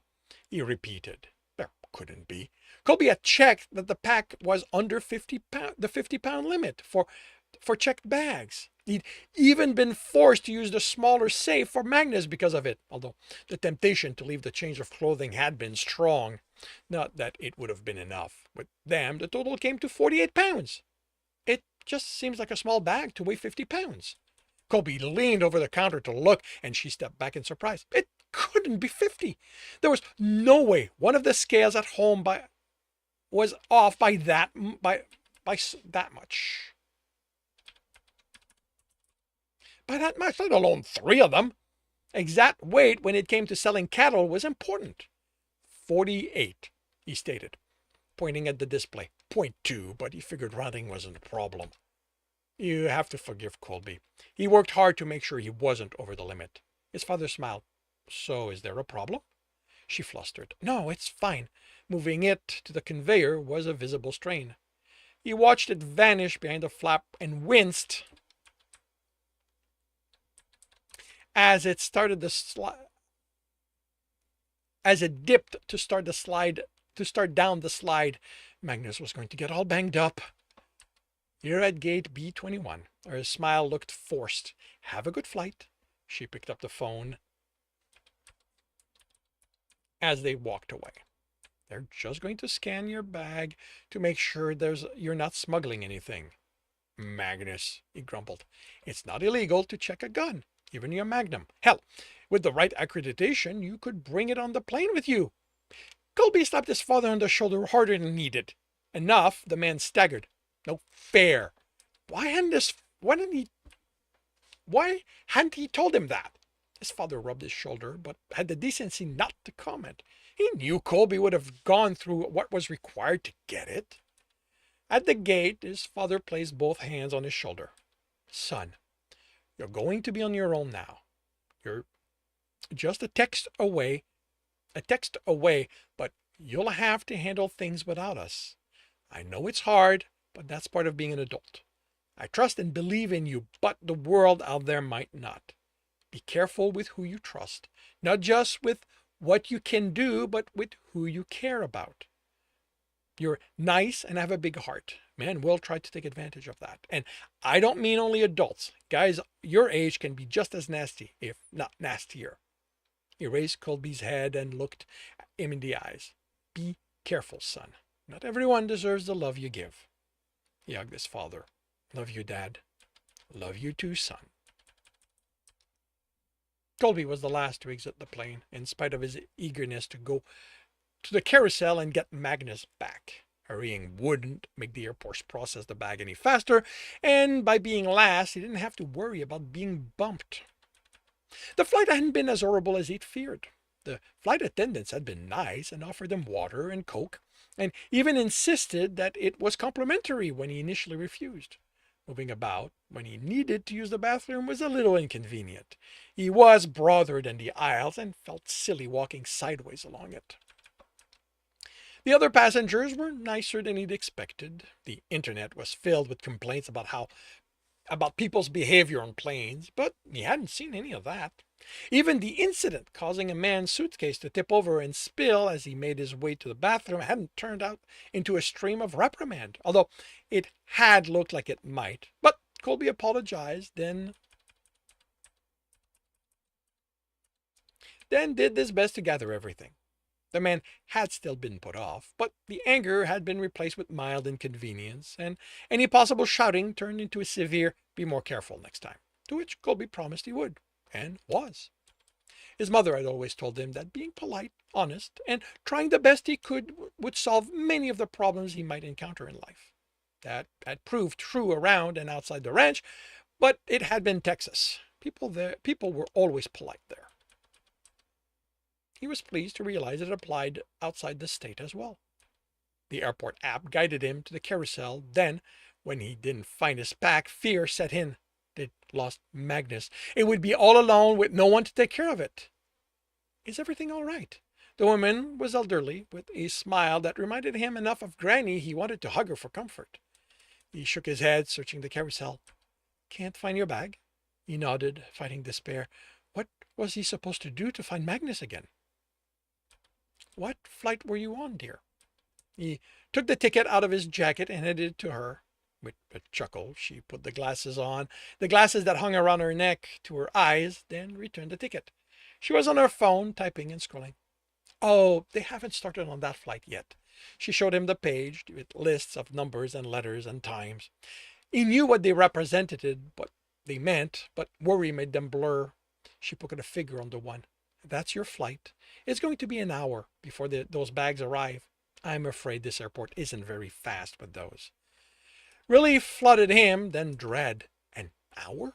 He'd have to wait an hour before he knew if Magnus was here? How was he supposed to survive that? Oh dear. She took his hand. Maybe you should sit down. I take it there's something important in it? He nodded and let her guide him to a bench. He thought he should stay by the carousel to make sure someone else didn't take Magnus by mistake, but he reminded himself he had an hour to wait. I keep those with me when I fly, she commented, sitting next to him, still holding his hand. Couldn't. Well, he could have if his father had told him about the accreditation. Well, then you can take comfort. Airports are very good at making sure bags go where they are going. The internet, pish posh, he stared. That's full of fear-mongering and people making mountains out of molehills. It's not like when I was a kid, when in those early days of computerizing everything, then bags ended up all over the place. People? There was that story about the child. She thought about it. Only if they really weren't paying attention. We still had signs all over the place then, and no phones in our pocket. If the information you'd written down before you didn't match the signs, you knew to follow the signs. Are you feeling better? He nodded, surprised to find he did. She smiled. um, Take your phone out. I'll give you the site so you can keep track of the bags. Then she stood. I need to go. My grandson's going to worry I got lost. She laughed. He's a worry-art. Worry-art. Worry-wart. She winked.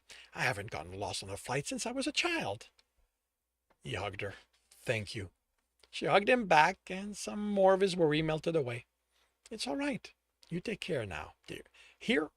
He nodded, watching her walk away, then sat, eyes glued to his phone.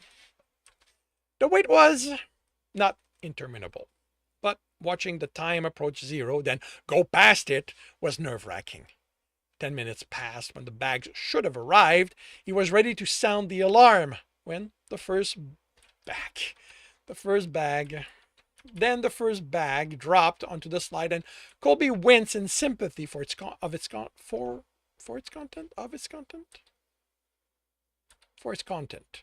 It wasn't Magnus, but he dreaded watching it take that tumble.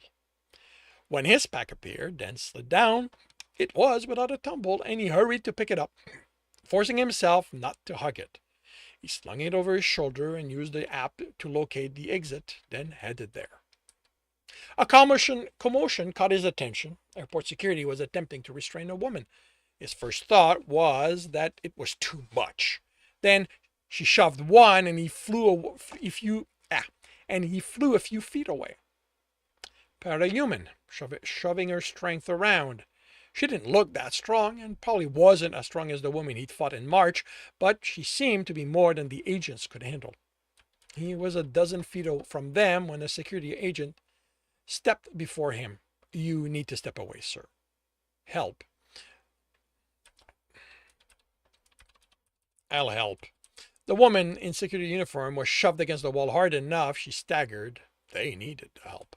We have it under control. He looked at the agent in disbelief. Should he gently move the man out of the way so he could help and then take the reprimand? Or should he respect the authority? A bone broke with a pained scream, and Colby had both hands on the man's shoulder. The agent's surprise came at the same time as the zap and smell of ozone, and just before Colby lifted him to move him aside.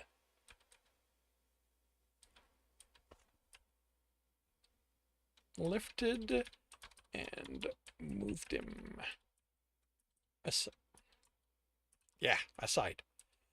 The para-human woman was on the ground twitching. The woman standing over her held something in her hand that was smoking, and an expression of relief Colby expected to match his when he saw his pack. He released the agent. As you see, the man said, put off. The situation is under control. Colby nodded. Sorry. Maybe you should move on, sir. He nodded again and felt bad for not trusting that the security agent knew how to handle the situation. He thought about apologizing again, but the man's expression made it clear he'd rather Colby leave. The precinct was larger than Colby expected. His only experience with such a place was when he'd had to go to Sheriff Wilson's office to give his statement regarding what had happened in March. The sheriff's office was next to the courthouse, and it was only him, Emmett, and Emmett's wife, who was hardly ever there on account she was the one doing most of the patrols, now that Sheriff Wilson was getting on in age. She'd be replacing him soon, everyone said. This was much brighter than the sheriff's office, and loud. Even when the doors closed, the din of voices made it through the wall to mix with the people at the counter speaking with officers. One of the officers noticed him, and she motioned him over. She smiled. Can I help you? He tipped his hat as he approached and handed her the registration form he'd filled and printed before leaving home to get his permit to carry Magnus. Back home, the permit had been his 18th birthday present. Not that Colby had been without Magnus since receiving it. Sheriff Wilson didn't care who carried a gun so long as they didn't cause trouble with it. And everyone knew the Rawlings went armed no matter their age. She looked at it, then him. ID? He handed his driver's license over. She glanced at it. You're a long way from home. She studied it. He nodded. Too far. What brings you to these parts? School. A nod, and she looked over the information more attentively. I'm afraid I can't accept this, son. Why? Had he made a mistake? He'd had double-checked everything. You're 18. What did that have to do with it? Of course he was 18. It was on his license. It wasn't like he was claiming to be older. You have to be 21 for a carry permit in Pennsylvania. He stared. Really? What kind of place kept someone who voted from defending himself? She handed him the form and his license. I'm afraid so. He gave her his best puppy-eyed expression. Exception? I'm sorry, son, but if you want, I can give you the form for a hunting license. He nodded, hope returning. She typed, with that, you'll be able to carry your firearm while hunting in the woods.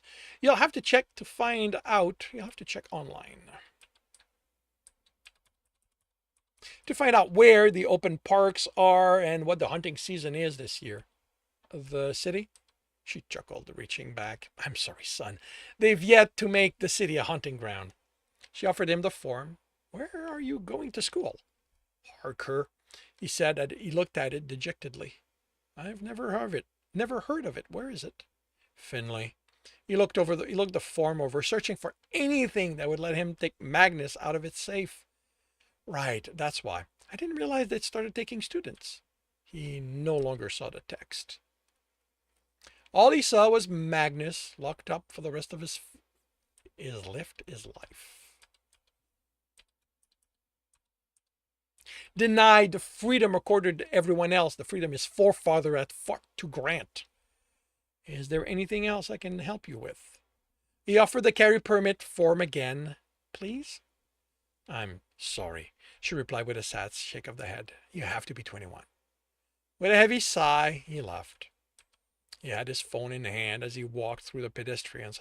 Another difference, back home, he'd have to go to Houston for sidewalks to be this crowded. I want to go home, he typed to his father. What's wrong? You just arrived. Magnus is going to be a prisoner for always. Can't get the permit. You can take it out in your room. I can't be without Magnus for a whole day. You'll survive, Cole. He typed, I hate you. Stared at it, then erased it.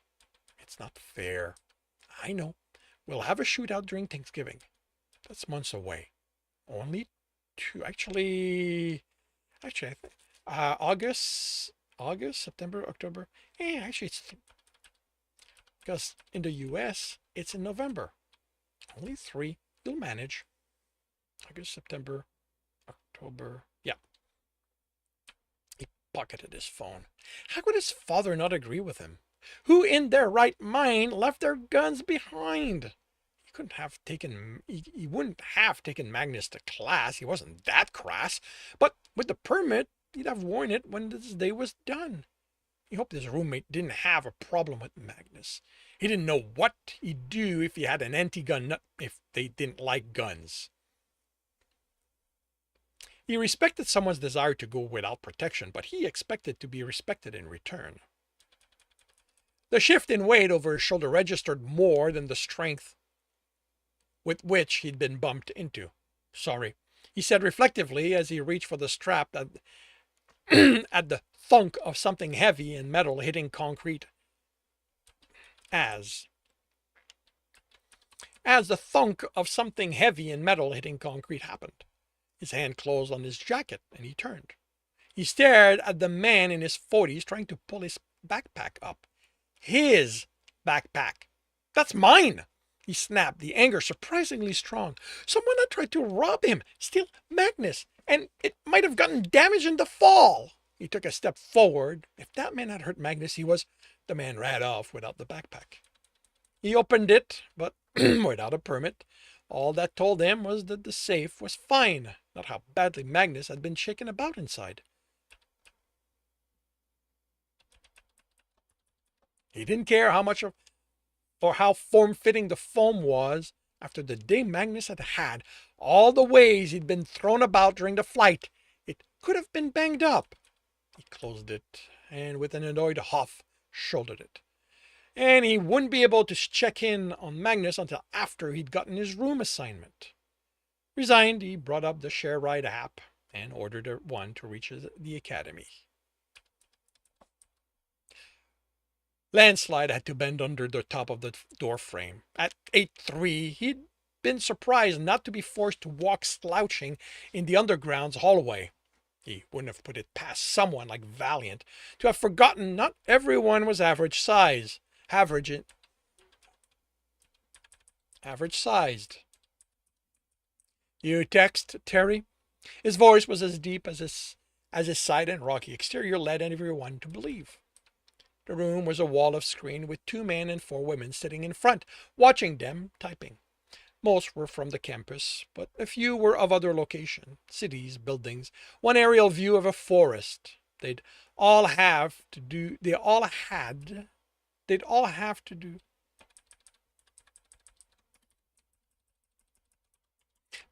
with students or the security of the school somehow. I thought you'd want to see this. The men typed and a screen showed the inside of the inside of an airport by the luggage carousel in the background.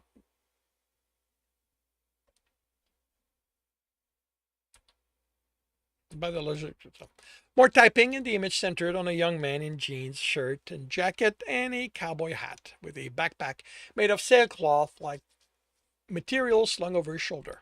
He was muscular, but Landslide had lost the ability to evaluate people's strength not long after he'd gained his height and rocky hide. As strong as he was, he needed to treat everyone as a weakling until they showed him otherwise. What am I looking for? Just wait. Something caught the young man's attention. He hesitated. A form in uniform landed on the floor and slid. More typing, and the man changed direction. Headed for what was happening. The angle changed, and Landslide focused on what happened. Who is she? Strong by how she shoved the airport security personnel, but not extraordinarily so. The only thing that said she could be a parahuman was that nothing about her indicated she should be that strong. No one that's on file, but she isn't what I want you to look at. Inside frowned at the top of Terry's head, then looked back at the screen. The young man grabbed the agent before him as another agent put a high-capacity stunner in the parahuman's stomach, and the electrical discharge caused the image to flicker. The young man let go of the agent and seemed bashful before leaving.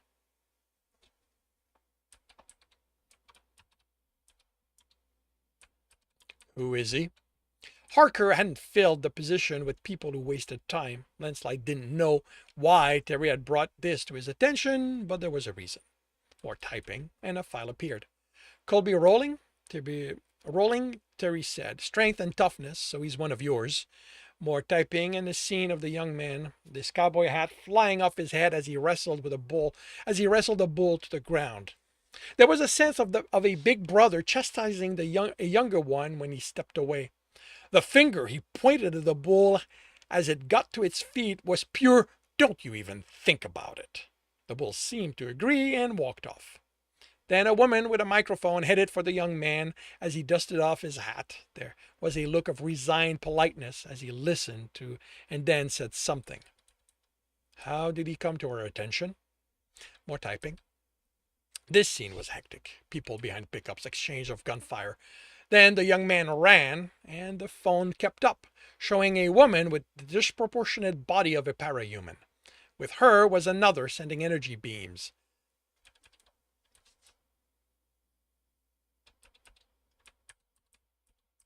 The young man fought her, shoved her away, and took a blast straight on with only being staggered. Landslide was impressed. He batted the energy blaster aside, then picked up a pickup and threw it. The phone couldn't keep up and focused on it crushed against the building's concrete wall, a pair of legs dangling. She's fine, in case you're curious. He exchanged blows with her, enough to have gotten a sense of how tough she is. Could still have miscalculated. He wouldn't be enrolled if he had. Why did you want me to see this, Terry? More typing, and the airport scene returned, but still with the young man holding the security agent. He was about to intervene, Terry said. And he would have shown his powers against the rules. The year hasn't started, Terry. The man looked over his shoulder, then up. You think that would have mattered? No, it wouldn't. Landslide had read the rules the government was forcing them to operate under. If any of the students in the underground revealed they were parahuman, they had to be expelled. What he saw of the young man was good. Fearless heart, with the strength and toughness needed to survive the kind of decision the combination led those types to take. That was hero material. That was the kind of person they were hoping for. But without the restraint to know when it was safe to act, he wouldn't make it through the first year. Thanks for telling me, Terry. Hey, it's what I'm here for. Landslide left the underground security hub.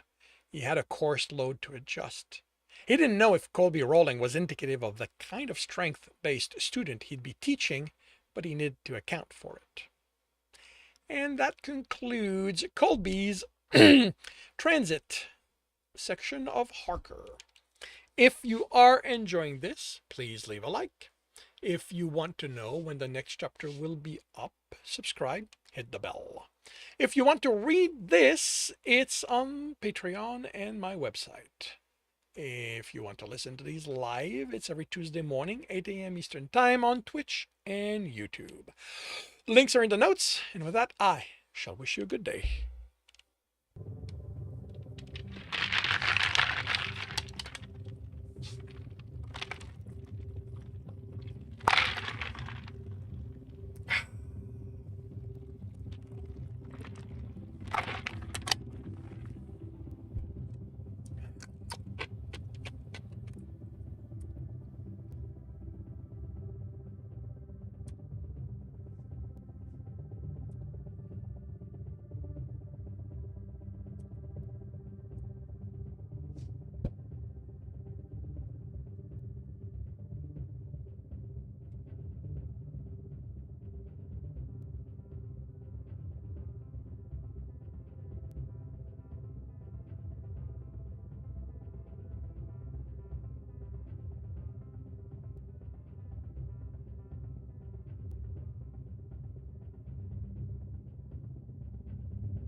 All right.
And that is done.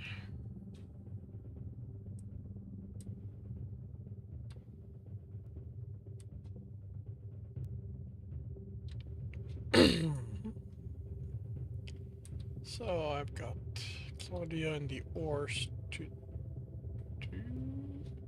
Oh, I do have some stuff already. Huh. Okay. I want more because I want to give them an actual stuff to do. I think of it as an adventure, but it's not really that. Tyrannus. Alright. This would be...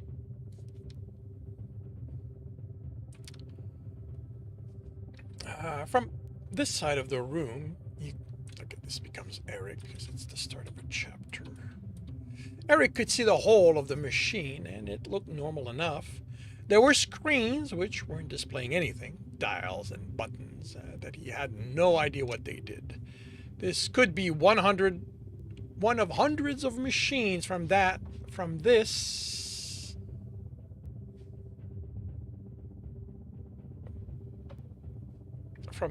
day, from these days, that he didn't yet understand. The diagram.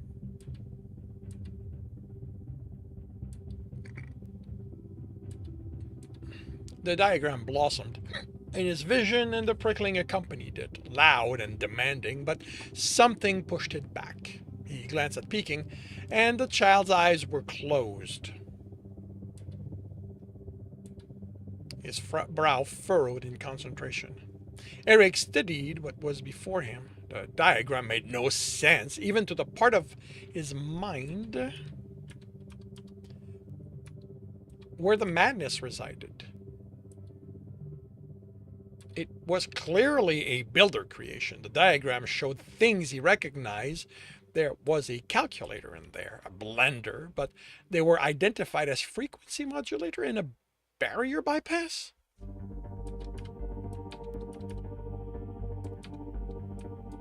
This was wrong. It was the kind of wrong that could destroy more than buildings or cities. The kind of wrong that Eric had touched before, although he couldn't remember when. Someone screamed in the room, but he didn't pay them attention because he was finally beginning to understand the diagram's connection clarified themselves. He could just make out the purpose. It wasn't wrong, it was gone. The diagram was gone. Not just from his eyes, but his mind. All he was left with was a sense of utter wrongness. Why was he lying on the floor? Why was he the one screaming? Eric? Peak's voice cut through the scream. He opened his eyes, and a black and white furry face was looking down at him. Eric blinked. What? His voice was painfully raw. It's over. What was over? He tried to remember, but the last memory was of standing and beginning to turn.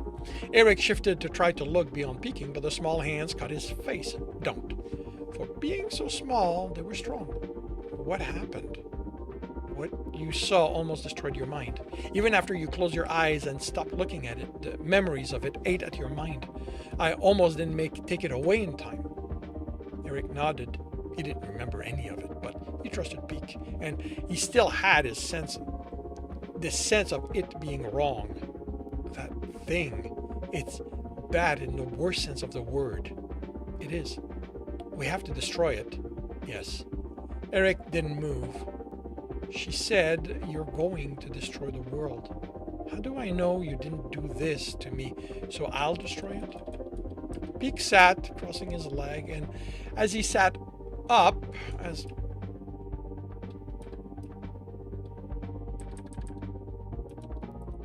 Eric sat up, trying careful not to look at the machine. He couldn't shake the sense he wasn't looking at a child anymore. He still looked 4.5-year-old, but there were so many years behind those eyes that Eric thought he was the child.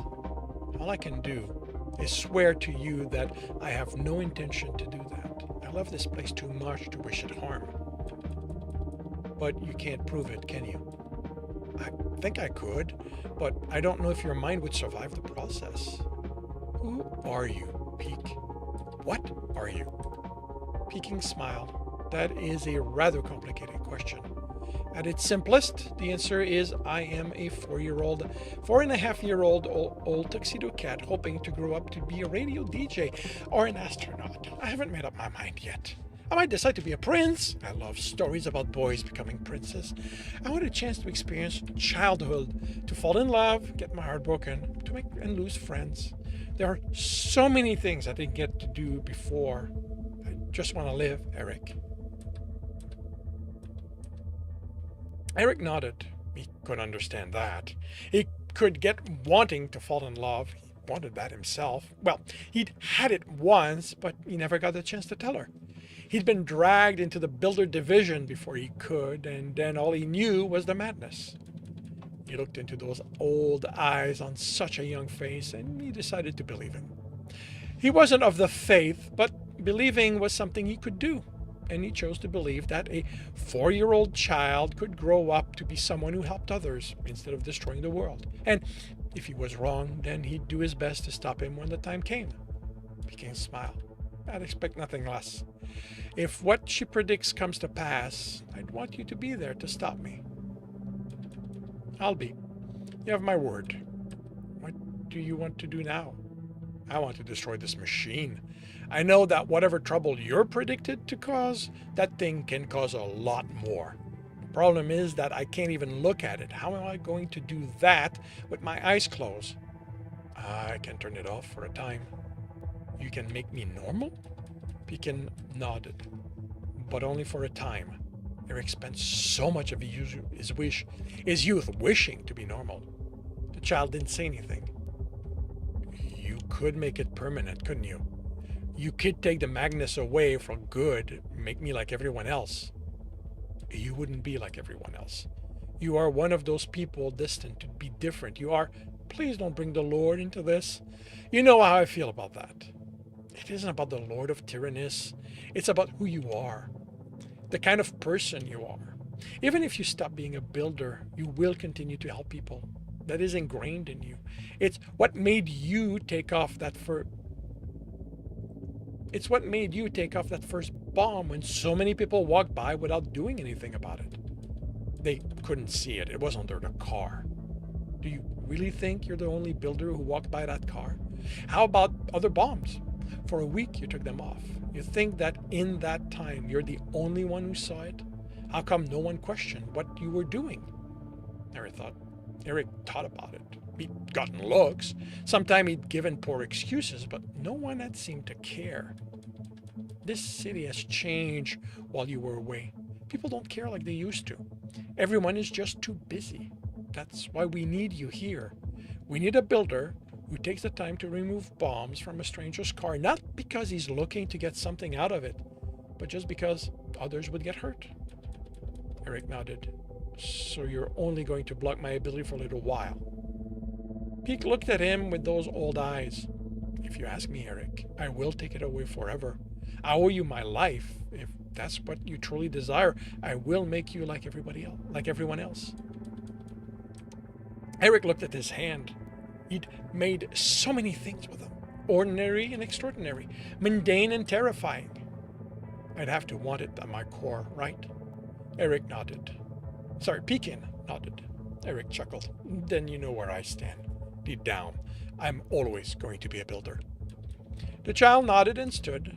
I'll give you peace while you're near me. Eric stood and looked at the machine. It was an innocent-looking piece of technology he didn't understand. That guy who questioned me said they'd found the exoclay from the bomb and said they'd found the exoclay from the bombs in the car in my minivan. If that's here, we can use that. Can it be in there? Pekin pointed to a gray duffel bag, almost invisible in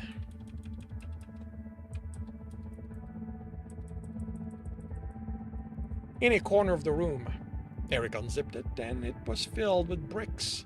Among those, he found 2 cell phones that had been used as detonators. He patted his bag and felt the tools in them.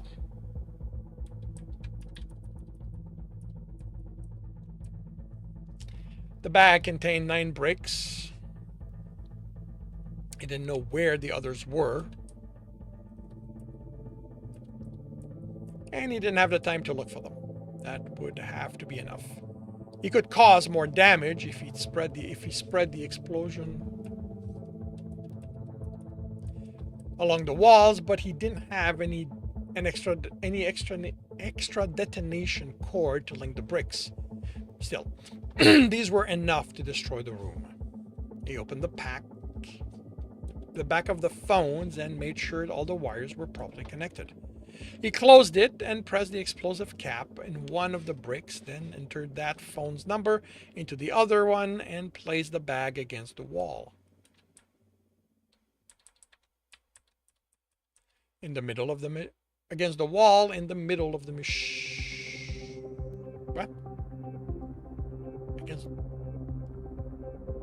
Place the other one and place the bag against the wall in the middle of the machine. You know what? Maybe I've established where the machine is, but ultimately, this is what matters. It's against the machine. Let's get out of here. I'm detonating it as soon as we're outside. He picked up Peek and ran all the way out and ran.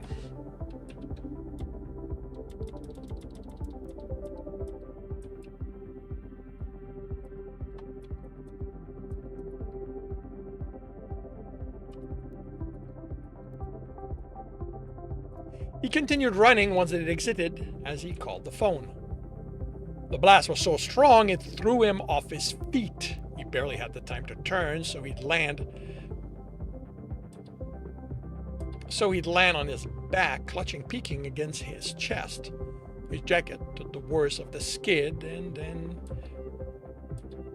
when they stopped moving, debris fell around them. They'd slid right off the edge of the sidewalk. All that was left of the building was a large crater. Half the parking lot was also gone. 9 bricks shouldn't have been enough to do that. Are you two okay?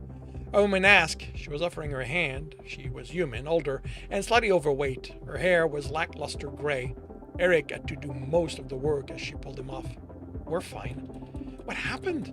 I saw you run out of the building and it exploded as you were making a call. Were you calling the police? Eric looked at his hand. The phone was gone. He looked around. I'm afraid it ended up in the street. Someone drove over it. She indicated plastic parts that were peeking.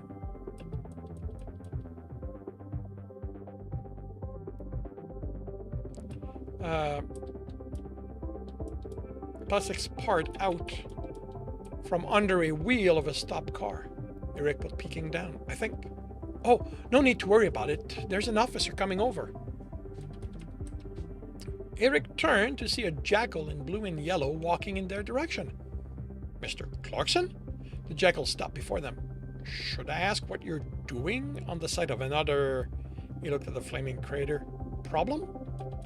He ran out of the warehouse, the woman said, just before it exploded, carrying the child. He was calling the police. Really? Yes, officer, Eric replied. I'm sorry, I don't remember your name. Goth, Officer Fred Goth. He kneeled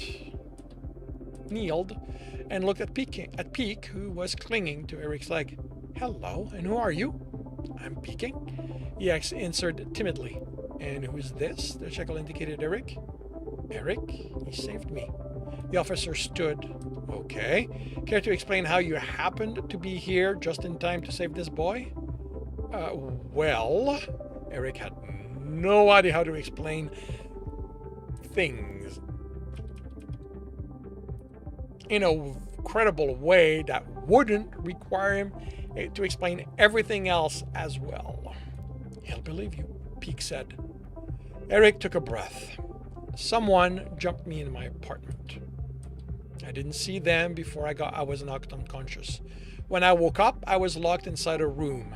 I managed to force the door open, and while I looked for a way out, I heard Peeking calling for help. I broke him out of his room and continued to look for a way out. We came to a room, and there were bricks of exoclay in it with a timer counting down. I picked him up and ran as fast as I could. Why would anyone want to kill you or this boy? I have no idea.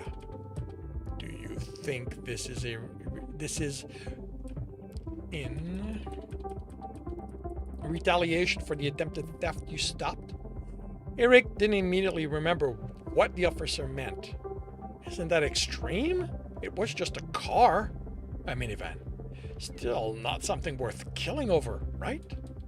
I guess not. So you have no idea who might have taken you? No, I didn't see anyone in the building, but once I saw the explosive, I didn't look very hard. What are you going to do now? I was thinking of taking Peeking home. The jackal nodded. What's your number? I'll have to get in touch with so I can take a proper deposition. Eric pointed to the street. that's what's left of it. You have the number where I'm staying and where I work. Leave a message there and I'll get back to you. All right. The jackal turned to the others and began asking them questions. Eric picked up Pekin and walked away at what he hoped was a normal place. Pekin guided him through great oaks until they reached a large lot filled with campers and canvas tent. People dressed in colorful clothes mingled, talked, and prepared food around campfires. Everything was bright colors and full of life. Eric caught a group dancing around a couple holding hands. Pekin screamed in his hands, so Eric put him down, and the boy ran to a blonde and cream-colored cat hanging clothes on a line between a caravan and a tent. "Mummy!" The woman turned, and her face lit up, and she got and lifted him. "Pekin Hippolyte Hephaestus, where have you been? The Lord of the Eternal Moon and I have been worried and sick about you." "Men took me and locked me in a room," the child said excitedly. "I was all alone and sad, but Eric rescued me." Then the building exploded. A policeman questioned me, and then Eric brought me home. Eric was stunned to watch Pekin behave like a 4-year-old. "You spoke to the police?" she asked, concern in her tone as she looked him over. Pekin shrugged. He just wanted to know what had happened. She pressed him against her chest and looked at Eric. "You must be Eric." Pekin Hippolyte Hephaestus' rescuer. "Yes, ma'am, Eric Clarkson." He offered her his hand. She looked at it and smiled but bowed, somehow managing not to drop her son. Pekin looked at him and grinned. "I told you my parents were weird." "There's no doubt you take after them, then." Eric did his best to bow, the best bow he knew, which wasn't very good. Pekin laughed and his mother scolded him. "Forgive my son. Manners are something that come with at an older age. Please, come in. We must thank you for rescuing him." "I wouldn't want to impose," Eric protested. A large black and white cat with face markings almost identical to Pekin stepped out of the vehicle. "I'm afraid that I must insist. Should you refuse a Lady of the Sun and Flowers invitation, I will be forced to seek reparation in the form of a duel." Eric began smiling, then stopped as he realized the man was serious and that he wore a sword at his belt. "In that case, I have to accept. Hopefully Officer Goth wouldn't need him for a while." So, this was initially... Well, I do have that as an interlude, so I guess this works. Epilogue. Ronald ran a hand over his brown and white muzzle. Lord, what had happened while he'd been away? He looked at the burning crater that had been his base of operation not 3 hours before. 3 hours! That was how long he'd been gone, and somehow it had been destroyed in that. I don't need that time. He was on the other side of the street, between two buildings, far from anyone, especially the officers, even if there was nothing about him to indicated he was anything more than another bystander. He couldn't take a chance they'd gotten his description. Among the police vehicles were 2 vans, one from the explosive division and one from the powered division. Among the debris, a woman in an exoskeleton was picking up large pieces, examining them before handing them to an elephant. A man in tight black shirt and jeans made his way across the stopped car in the street. Ronald stepped further back into the alley. The man entered it. Witness saw a man, human, run out of the building carrying a kid just before it exploded. Ronald cursed. The loss of that kid hurt. It meant it was still out there, seeding discord. The loss of the machine was worse. Without it, he couldn't talk to the leader. How was he supposed to know what to do next? The man leaned against the wall. "I'm guessing that kid was the one you needed my help with." "Yeah." Ronald sighed. "You want me to find him?" "I don't know where he is, Vic." Vic came across him by accident when he was checking on the potential sighting. "It isn't going to be there. It isn't stupid." I don't care. I'm good with finding kids. Hell, if it doesn't matter which one, there's plenty of them around here." Ronald glared at his old army buddy, but the man just smiled. Maybe bringing him in had been a mistake. No, only the right ones have to die. The others are innocent. The man snorted. Sure, fine. You give the order. What does it look like? I'll find him. What do you need? That's what you need, right? So you can save the world or whatever it is you do. Do not muck my work, Ronald growled. Hey, you know I wouldn't do that. I just want to know what you need me to do.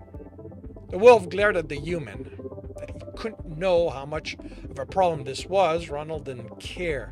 Well, the machine, he couldn't contact the leader and find out what to do next. He'd have to figure out where one of the other cells was and make contact with them. He cursed and headed to the other side of the alley. Come on, we need to get out of this city before they get my description. But the kids, they can wait. I need to update the leader and find out how he wants me to proceed. No one here knew me, so I can stick around. I could find the kids. Ronald spun. No, you and I are all that's left of our unit. Losing you would be a blow to our movement. Our movement couldn't survive. The man looked at him doubtfully. Really? Yes, really. Now come on. He began walking again, and this time the man followed him. Ronald wasn't setting the monster next to him loose in his city. He was a powerful weapon, but without direct supervision, he would cause too much damage. Flattery wouldn't even work for long. Hopefully long enough to get them out of the city, or even better, out of the country, before Ronald had to let him loose on an unsuspecting community. Ready.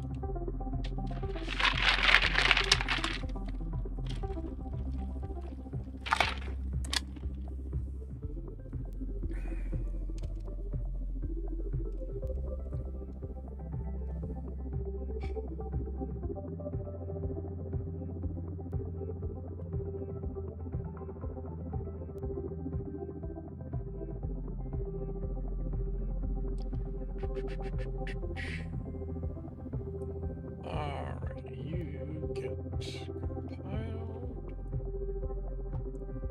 Let's do this.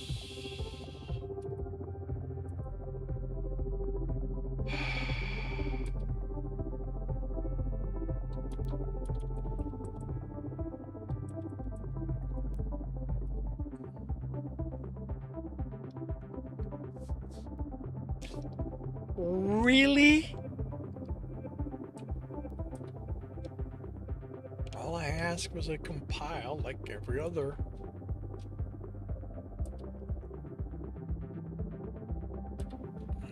Did you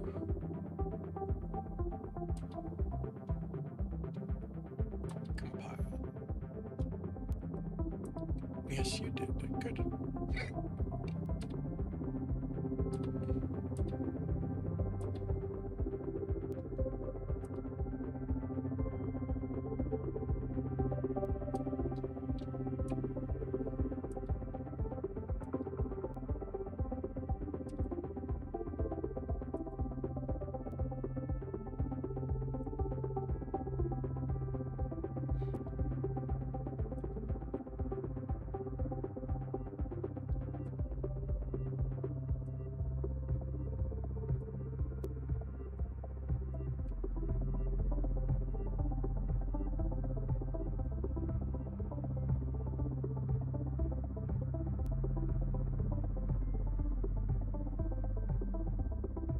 Ba, ba, ba, ba, ba, ba. I know.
boy.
Alright.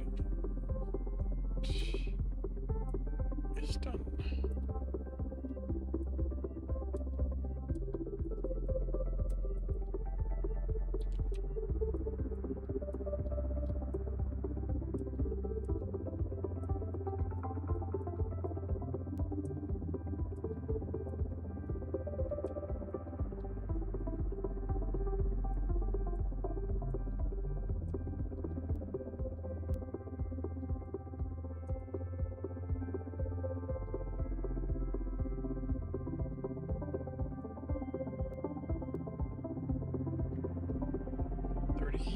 So that might be good for 10 chapters.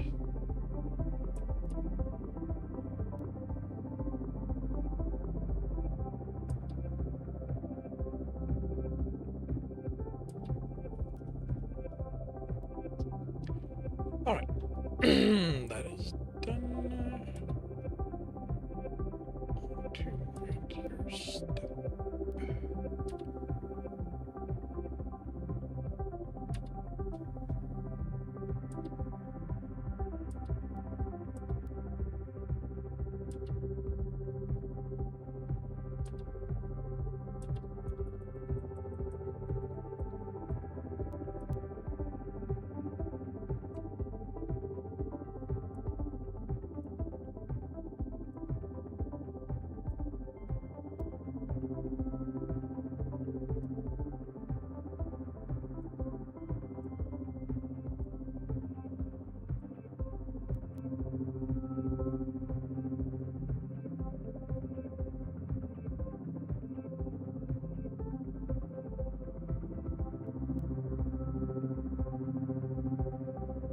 Yes.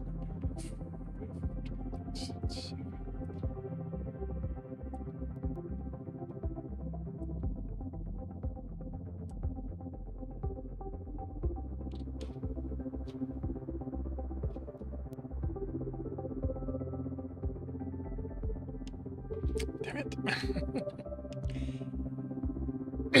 That used to be a reflex. What happened?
Ekla. Goes.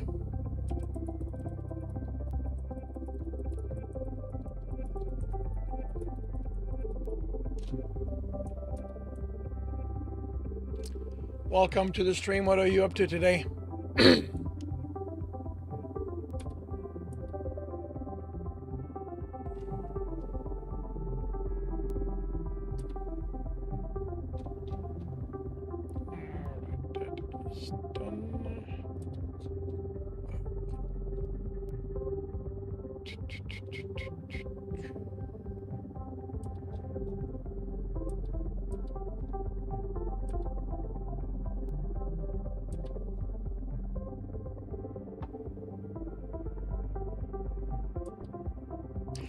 Oh, right. I need to be a little careful here.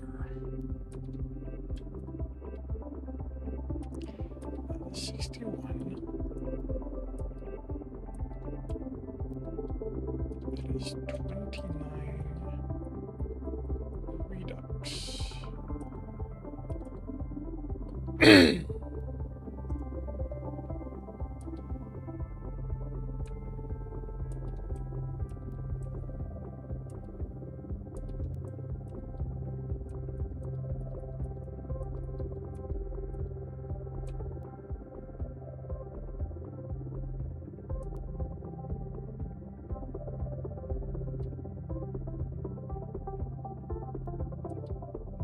You're doing fine. Very cool. You are chilling.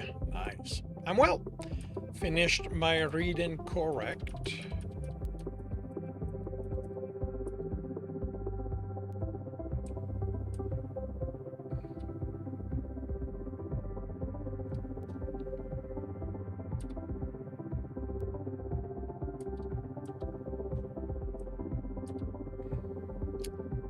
Posted everything that was scheduled to be posted.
Check something.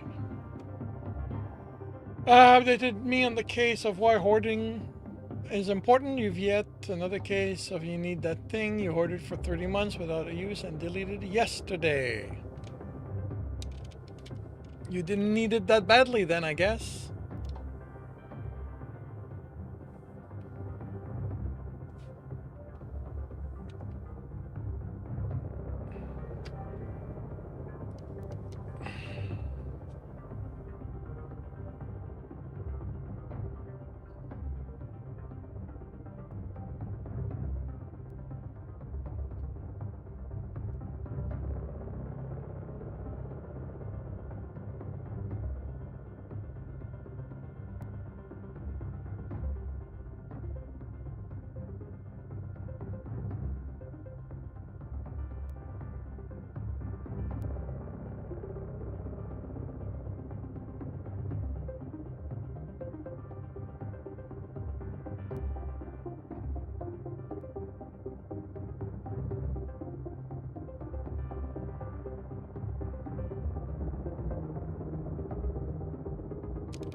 little disappointed that this turned transparent.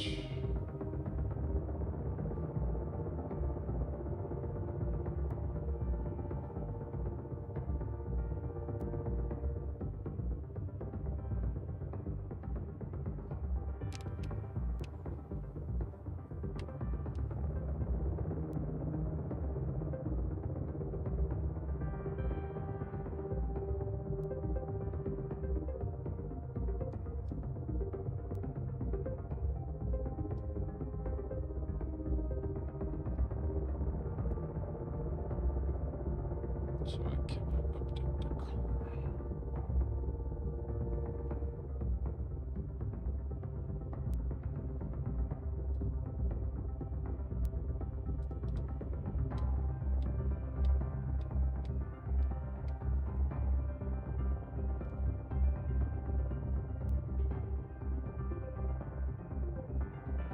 And that's legible.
Hey, novelist, welcome to the stream. How are you doing today?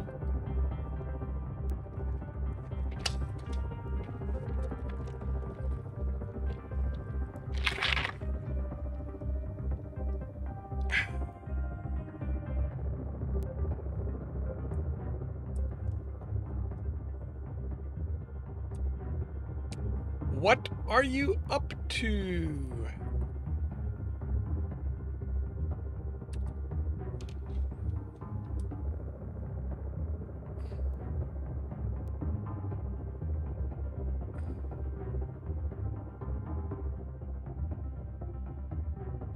Alright, so that's already in red. Good.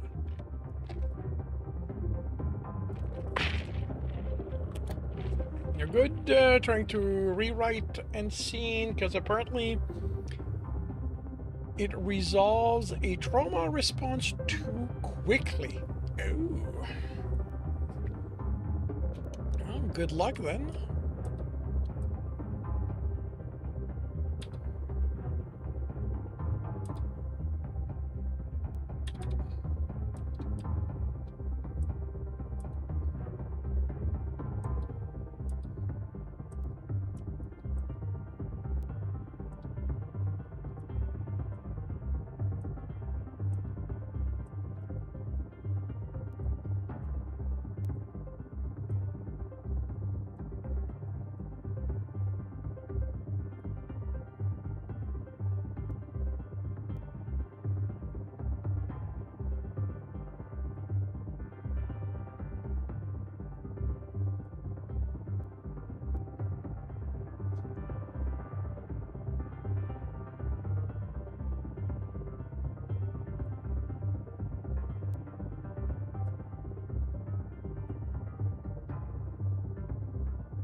The build up to the cliffhanger. It's the build up to the cliffhanger to the final chapter. How close to said final chapter is it?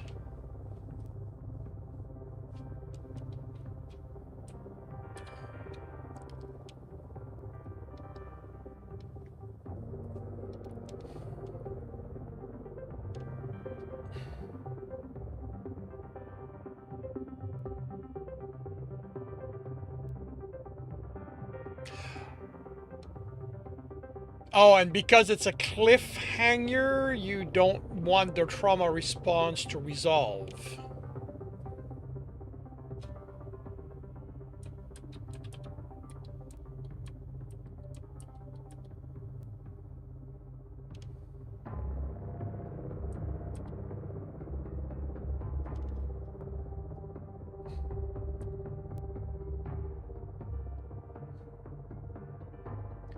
It's the final chapter of volume 2, okay, but and are you on volume 2 or volume 1?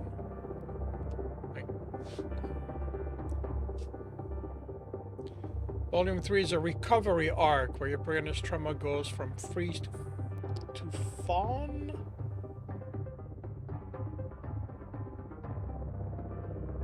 Thaw, maybe?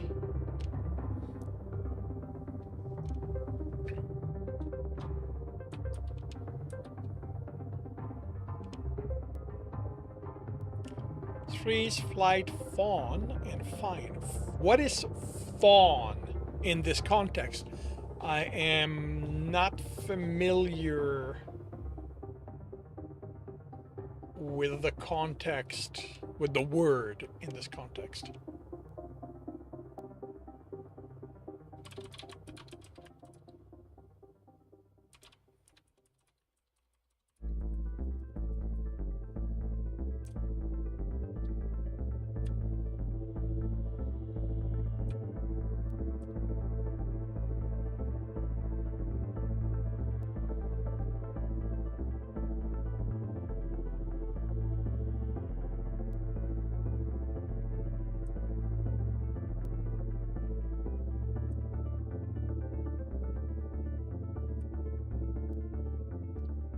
Respond to psychological reaction to trauma wherein victim attempts to appease the traumatic stimuli in order to get it to stop. Referring to clean the house to appease her abusive partner. Create a temporary and relatively emphasis relative safe environment can okay.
Maybe watching Bambi is the trauma.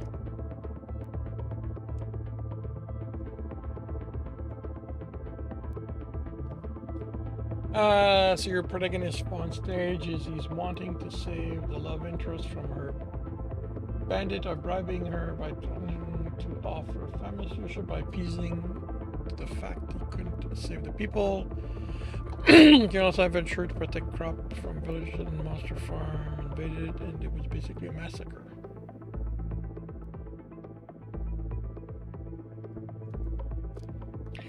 In that case, I think Tristan is kind of in that stage. Although he's been in that stage for a very long time. Because he sees keeping Emil safe as proof that if he had been given the choice, he could have kept his own brother safe.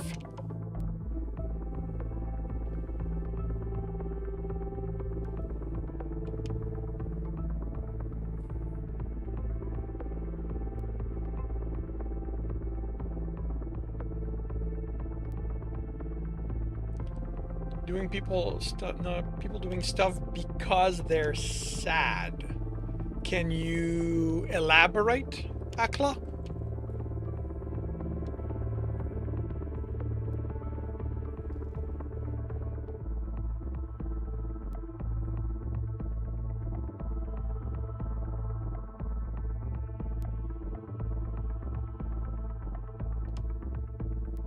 Says you do dishes here, but you notice that your stepmother, when she's sad, she ends up doing the well, yeah, it's a way to keep busy, not have to think about what's going on.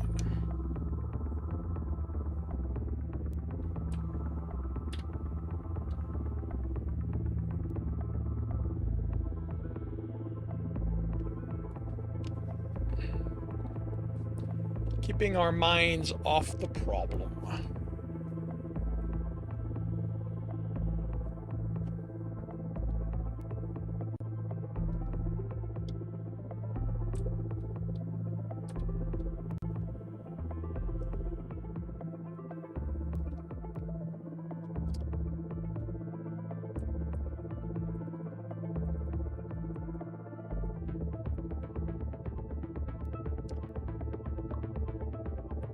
All right. And it's time for me to take lunch.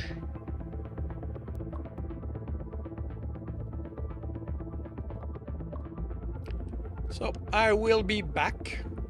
And let's just check fun response trauma different from someone doing something to avoid stress, sadness, or worry. And I will be back in about an hour. So I hope to see you then.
And welcome back. This afternoon, it is The Daughter, Chapter 4.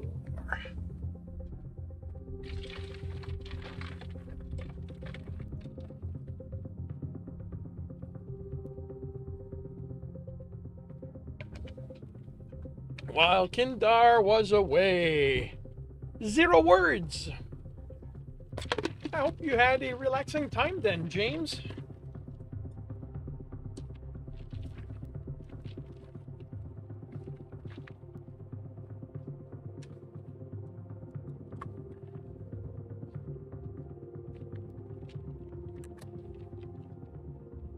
And welcome to the stream.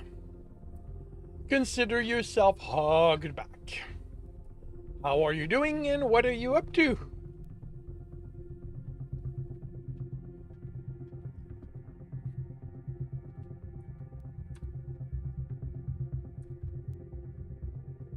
Alrighty, this is gonna be an Alex chapter. Editing and what is the day? Well, welcome to Tuesday, James. Second day of the work week.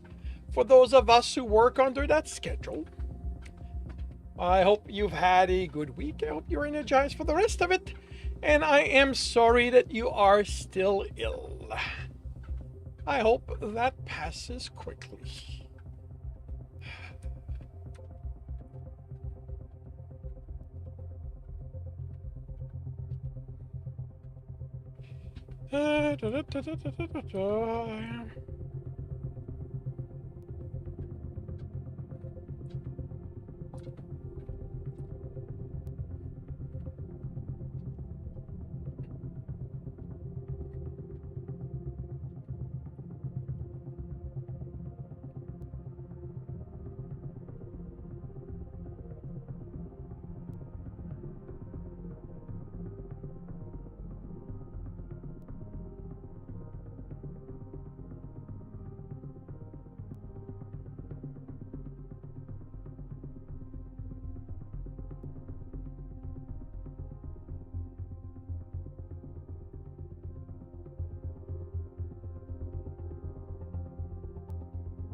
minus 10 words editing the Aristocracy Chronicles.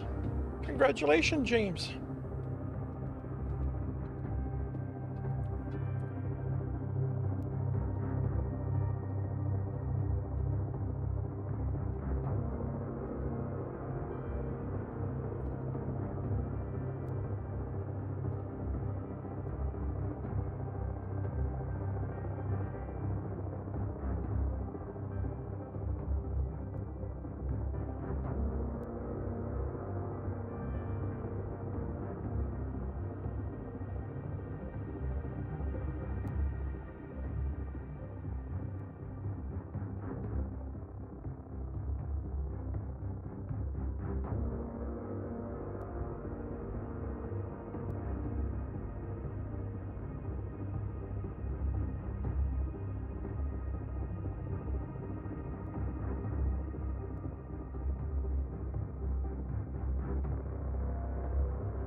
Hello, you're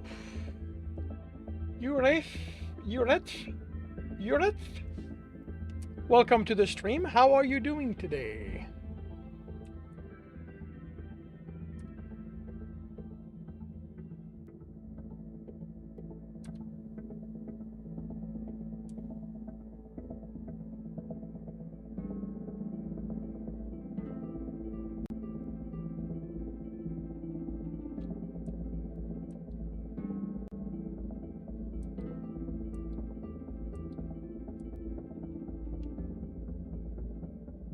Turns out if you mute the video, it simply pauses. Interesting. Following another account, which you don't. You were Joanne. Ah. Welcome back.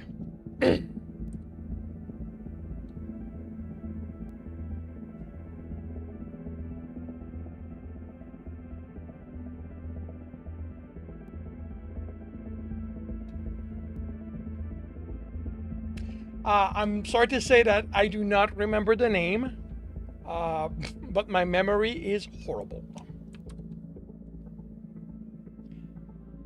Now you have to mute the tab instead.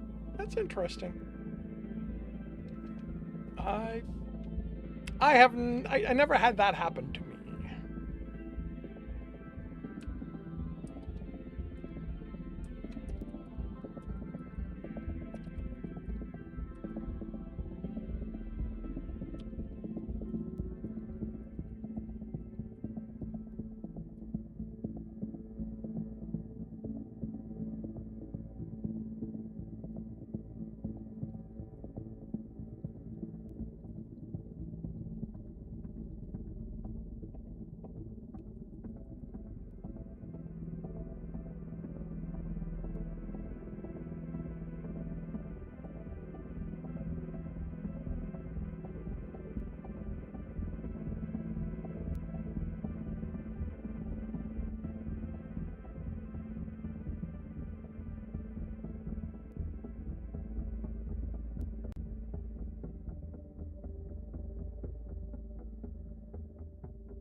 Lapin minus 3 words. Editing. The Artistocracy Chronicles. Congratulations, James.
Okay.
Oh, -5 words of editing. Artistocracy Chronicles. Congratulations, James. Sorry for taking so long to notice it.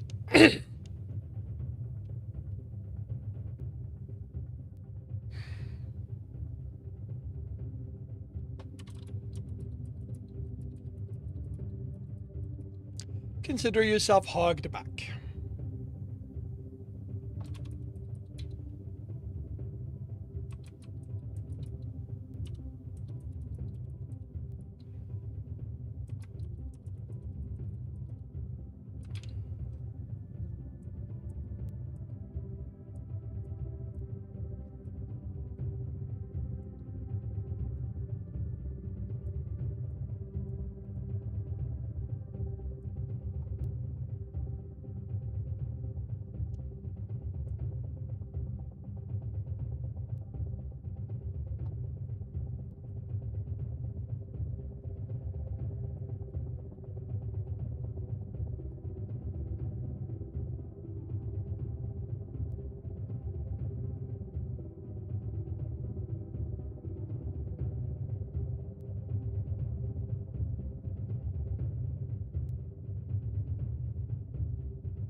What is my evening game? Right now, it's main sequence.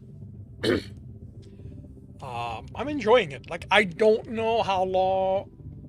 Like, I don't expect to play it past this week because it doesn't have that much stuff to do. But I am enjoying it. That has gone on my wish list.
Removing the first layer of paint from walls is no fun.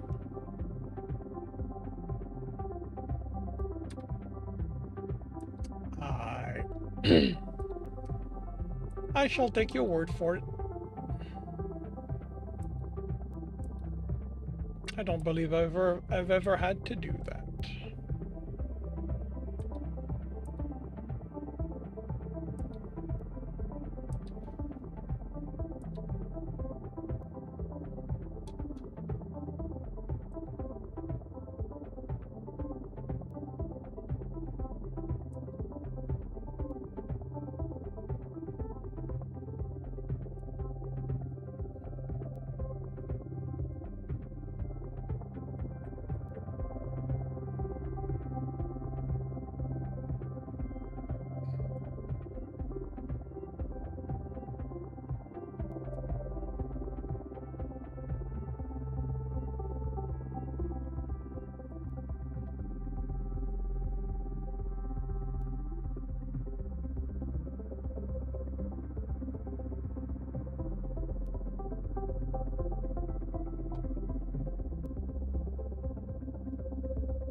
Alrighty. Let's see. Who is writing today, if anyone?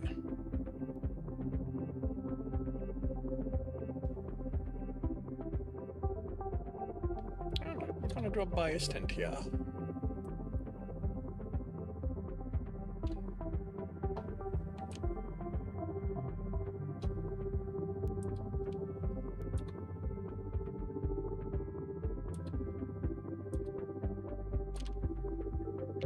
You are welcome, James.